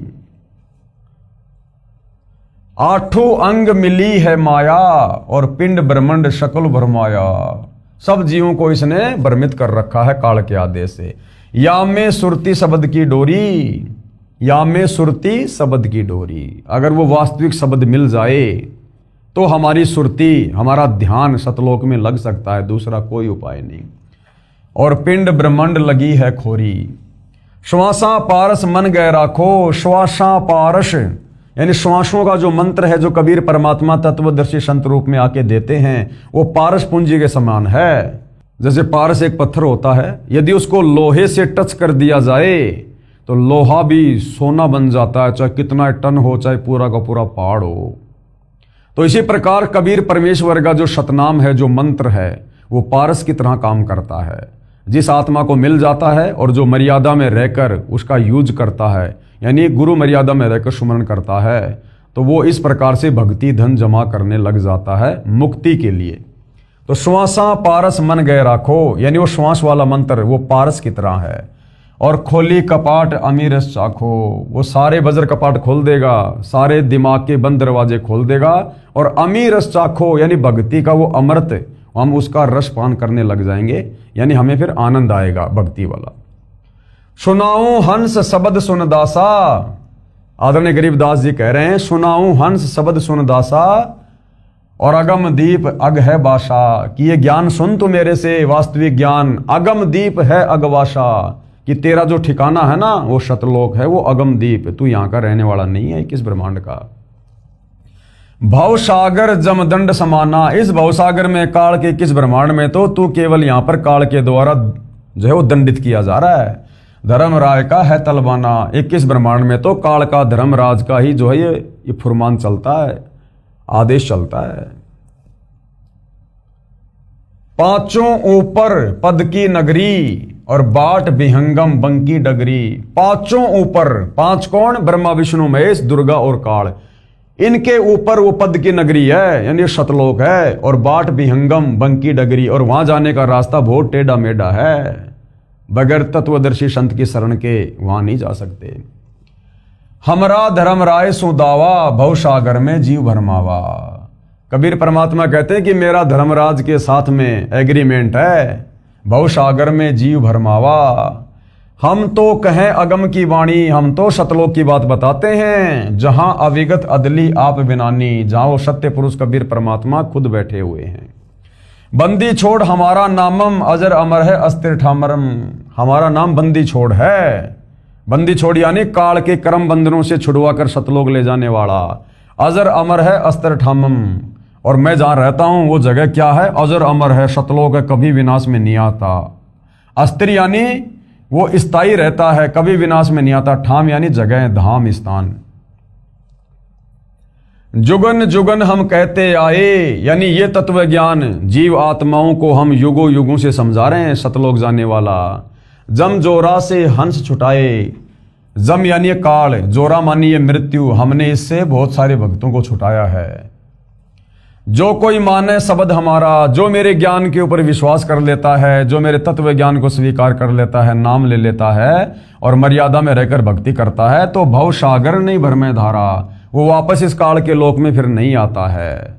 जिस प्रकार गीता ज्ञानदाता काल ब्रह्म गीता अध्याय 18 श्लोक 62 में कह रहा कि अर्जुन तू सर्व भाव से उस परमेश्वर की शरण में जा, वहां जाने के बाद फिर प्राणी लौटकर वापस संसार में नहीं आता। या में सुरती शब्द का लेखा। अब इसमें सबसे महत्व क्या है, मर्यादा में रहकर सुरती लगाकर, जैसे प्रथम जो मंत्र हमें देते हैं गुरुदेव, तो गुरुदेव कहते हैं कि मंत्र अपना असल में काम उस समय करेगा जब तुम सुरती नृत्य और मन के साथ जाप करोगे। फिर हमें सतनाम मिलता है श्वास का, वो अपना वास्तविक नाम उस समय काम करेगा जब सुरती नृत्य मन और पवन से हम उसका सुमरण करेंगे। फिर हमें सार नाम सार शब्द मिलता है, वो अपना काम उस समय करेगा जब हम चिंतन मनन करेंगे, अपने गुरु को ही परमेश्वर मानकर भक्ति में लीन रहेंगे संसार से हटकर। या में सुरती शब्द का लेखा, तन अंदर मन और कहो कीन देखा। दास गरीब अगम की वाणी, खोजा हंस शब्द सैदानी। ये अगम की बातें बताई हैं, तत्व ज्ञान इसको वही खोज पाता है जो हंस वास्तव में उस प्रेम से, उस परमात्मा से प्यार करता है, उस परमात्मा के शब्द से जो प्यार करता है, यानी जो उनके ज्ञान पर विश्वास करके मर्यादा में रह के भक्ति करता है। इन अमृतवाणियों का पूज्य गुरुदेव भगवान ने, यानी वर्तमान के रियल कबीर परमेश्वर जी ने किस प्रकार से सरल और यथार्थ अनुवाद करके हमें बताया है, देखिएगा। उपरोक्त अमृतवाणी का भावार्थ है, क्या भावार्थ है कि आदरणीय गरीबदास साहिब जी कह रहे हैं कि यहां पहले केवल अंधकार था, पहले यहां किस ब्रह्मांड में कुछ नहीं था, बिल्कुल अंधकार था, शून्य था, तथा पूर्ण परमात्मा कबीर साहिब जी सतलोक में तख्त सिंहासन पर विराजमान थे। ऊपर के 4 लोकों की रचना करके सतलोक में कबीर परमात्मा खुद ही सत्य पुरुष के सिंहासन पर विराजमान थे। हम वहां चाकर थे, गरीबदास जी कह रहे हैं हम वहां पर नौकर थे उनके, यानी गरीबदास जी के रूप में भाई और बहनों खुद ही कबीर परमात्मा 300 साल पहले आए थे। वो अपना डबल रोल कर रहे थे, जैसा 650 साल पहले बनारस के काशी के भंडारे में हमने जो कथा सुनी कि कबीर परमात्मा के नाम से झूठी चिट्ठियां डाल दी गई कि कबीर भंडारा करेगा, 18 लाख लोग आ गए। कबीर भगवान झोपड़ी में बैठे हैं और अपना दूसरा रूप बनाया केशव बंजारे का, और सारी व्यवस्था भंडारे की। इसी प्रकार गरीबदास जी और कबीर भगवान दोनों एक ही शक्ति हैं, वो उनका डबल रोल थे। पहले वो उदाहरण पेश कर गए क्योंकि उन्होंने सूक्ष्म वेद 5वां वेद लिखवाना था, उसकी रचना करवानी थी, तो दोनों एक ही थे, बस डबल रोल था। क्योंकि सूक्ष्म वेद की वाणी, तत्व ज्ञान की वाणी उस कबीर परमेश्वर के अलावा 21 ब्रह्मांड में कोई नहीं बोल सकता। तो गरीबदास जी अपने आप को छुपाते हुए कह रहे हैं कि मैं उस समय उस कबीर परमात्मा के दरबार में था, हम वहां पर नौकर थे। परमात्मा ने ज्योति निरंजन को उत्पन्न किया, यानी काल को उत्पन्न किया अंडे से, फिर उसके तप के प्रतिफल में 21 ब्रह्मांड उसको प्रदान कर दिए। फिर माया यानी ये प्रकृति यानी देवी दुर्गा की उत्पत्ति की। युवा दुर्गा के रूप पर मोहित होकर ज्योति निरंजन काल ब्रह्म ने दुर्गा यानी प्रकृति से बलात्कार करने की चेष्टा की। ब्रह्म यानी काल को उसकी सजा मिली, उसे सतलोक से निकाल दिया तथा श्राप लगा कि 1 लाख मानव शरीरधारी प्राणियों का प्रतिदिन आहार करेगा और 1.25 लाख उत्पन्न करेगा। काल ब्रह्म ने देवी दुर्गा से विवाह किया 21 ब्रह्मांड में आके, और 3 पुत्र उत्पन्न किए, रजगुण युक्त ब्रह्मा, सतगुण युक्त विष्णु तथा तमगुण युक्त शिव को सुनियोजित षड्यंत्र के तहत उत्पन्न किया।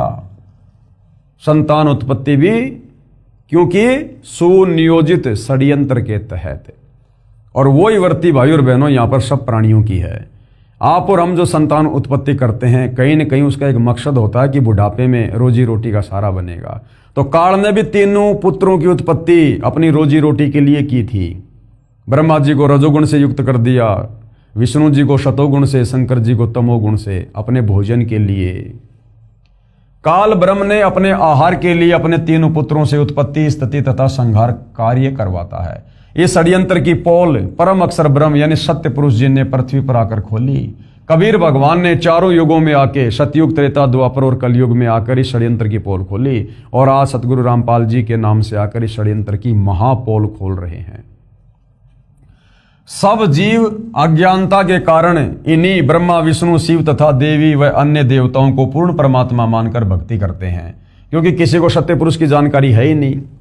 काल के जाल से निकल नहीं पाते हैं, जन्म मरण के चक्कर में कष्ट उठा रहे हैं। कोई जीव काल ब्रह्म के 21 ब्रह्मांडों में सुखी नहीं है।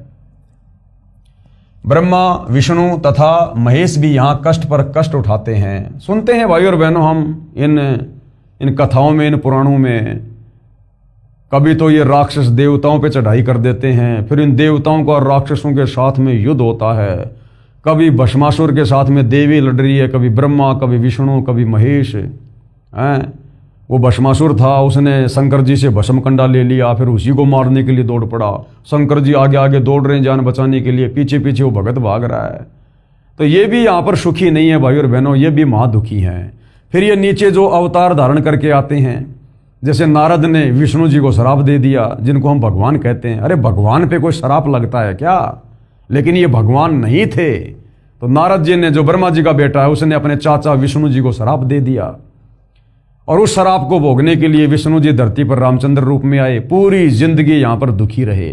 14 साल का वनवास, औरत को रावण उठा ले गया, सेना इकट्ठी करके रावण को मार के अपनी स्त्री वापस लाया। वापस लाने के बाद में सीता जी को जंगल में निकाल दिया। खुद कहाँ बैठा है, बाल बच्चे कहाँ है, वो आदमी कभी सुखी हो सकता है? अंत में दुखी होकर सरयू नदी में आत्महत्या करनी पड़ी, जिसको लोग जल समाधि कहते हैं। ऐसे श्री कृष्ण जी आए हैं, जन्म लेते ही मामा उसका दुश्मन हो गया। थोड़ा सा बड़ा हुआ तो कभी पूतना मारने आ रही है, कभी काल्यावन, कभी जरासिंध, कभी शिशुपाल, कभी चाणोर, कभी केसी। बेचारा दुखी रहा। फिर महाभारत का युद्ध हो गया, 56 करोड़ यादव मर गए, श्री कृष्ण जी का खानदान नष्ट हो गया। अंत में उसके पैर में बालिया नाम के शिकारी ने, जो त्रेता युग में जो बाली वाली आत्मा थी, राम ने उसको धोखे से मारा था। द्वापर में उसका बदला देना पड़ा। उस बाली वाली आत्मा ने द्वापर में बालिया बनकर श्री कृष्ण जी के पैर में जहरीला तीर मारा, तड़प तड़प के मरा। तो ये देवता गण भी, ये ब्रह्मा विष्णु महेश भी काल के लोक में सुखी नहीं हैं। ब्रह्मा विष्णु महेश भी यहाँ कष्ट पर कष्ट उठाते हैं। इसी पुस्तक के पेज नंबर 43 पर लगी श्री देवी पुराण के प्रथम स्कंद के अध्याय 4 की फोटोकॉपी में श्री विष्णु जी ने ब्रह्मा जी से कहा कि मैं सदा तप करने में लगा रहता हूँ। तप से सिद्धि शक्ति प्राप्त करके, यानी बैटरी चार्ज करके, फिर राक्षसों से युद्ध करता रहता हूँ। जनता को दुख देने वाले दानवों को मारता हूँ, यानी उनके विकराल शरीरों को शांत करता हूँ। कभी सौभाग्य से समय मिला तो लक्ष्मी के साथ सुखपूर्वक समय व्यतीत करता हूँ, नहीं तो तप करके इन देवताओं के साथ युद्ध ही करता रहता हूँ। इस प्रकरण से सिद्ध हो जाता है कि यहाँ सर्व प्राणी जन्म मृत्यु का कष्ट उठा रहे हैं। यदि कोई पूर्ण परमात्मा का वास्तविक शब्द, सच्चा नाम, जाप मंत्र हमारे से प्राप्त करेगा, कौन कहते हैं? गरीबदास जी, यानी तत्वदर्शी संत से, उसको काल की बंद से, यानी बंधनों से छुड़वा देंगे। हमारा बंदी छोड़ नाम है। आदरणीय गरीबदास जी अपने गुरु व प्रभु कबीर जी के आधार पर यह कह रहे हैं कि सच्चे मंत्र अर्थात सतनाम व सार शब्द की प्राप्ति कर लो, पूर्ण मोक्ष हो जाएगा। नहीं तो नकली नाम देने वाले, शास्त्र विरुद्ध ज्ञान बताने वाले संतों व महंतों की मीठी मीठी बातों में फंसकर शास्त्र विधि रहित साधना करके कालजाल में रह जाओगे, फिर कष्ट पर कष्ट उठाओगे। इस विषय में गरीबदास जी क्या कहते हैं? गरीबदास जी महाराज की वाणी, माया आदि निरंजन भाई और अपने जाए आपे खाई। माया आदि निरंजन भाई, ये माया यानी दुर्गा और ये निरंजन यानी काल, ये दोनों अपने जाए आपे खाई। अपने द्वारा पैदा किए गए इन पुत्रों को ये खुद ही खाते हैं, खुद ही। एक सत्संग में गुरुदेव ने बताया, ये काल तो खाता है तपतशिला पर, ये दुर्गा भी खाती है। उदाहरण दिया गुरुदेव ने कि जैसे घर में अगर कोई मीट बनाता है या कोई और वस्तु बनाता है तो वो औरत भी खाती है। तो ये दुर्गा भी काल के साथ बराबर का साथ दे रही है, ये भी इन जीवों का भक्षण करती है। ये आदि माया निरंजन भाई अपने जाए आपे खाई, ब्रह्मा विष्णु महेश्वर चेला, ओम सोहम का है खेला। शिखर शून्य में धर्म अन्यायी, शिखर शून्य यानी 21वें ब्रह्मांड में ऊपर ब्रह्मलोक में ये धर्मराज अन्यायी रहता है। काल जिन शक्ति डायन महल पठाई, जिसने यहाँ पर अपनी पत्नी दुर्गा को सबके बीच में भेज रखा है अपने भोजन की व्यवस्था के लिए। 21 ब्रह्मांड में काल के आदेश से ब्रह्मा विष्णु महेश के द्वारा दुर्गा सारा सब कुछ ये करवा रही है। लाख गरासे नित उठ दूती, ये दुर्गा क्या करती है? रोजाना 1 लाख जीवों को मारकर काल के पास पहुंचाती है।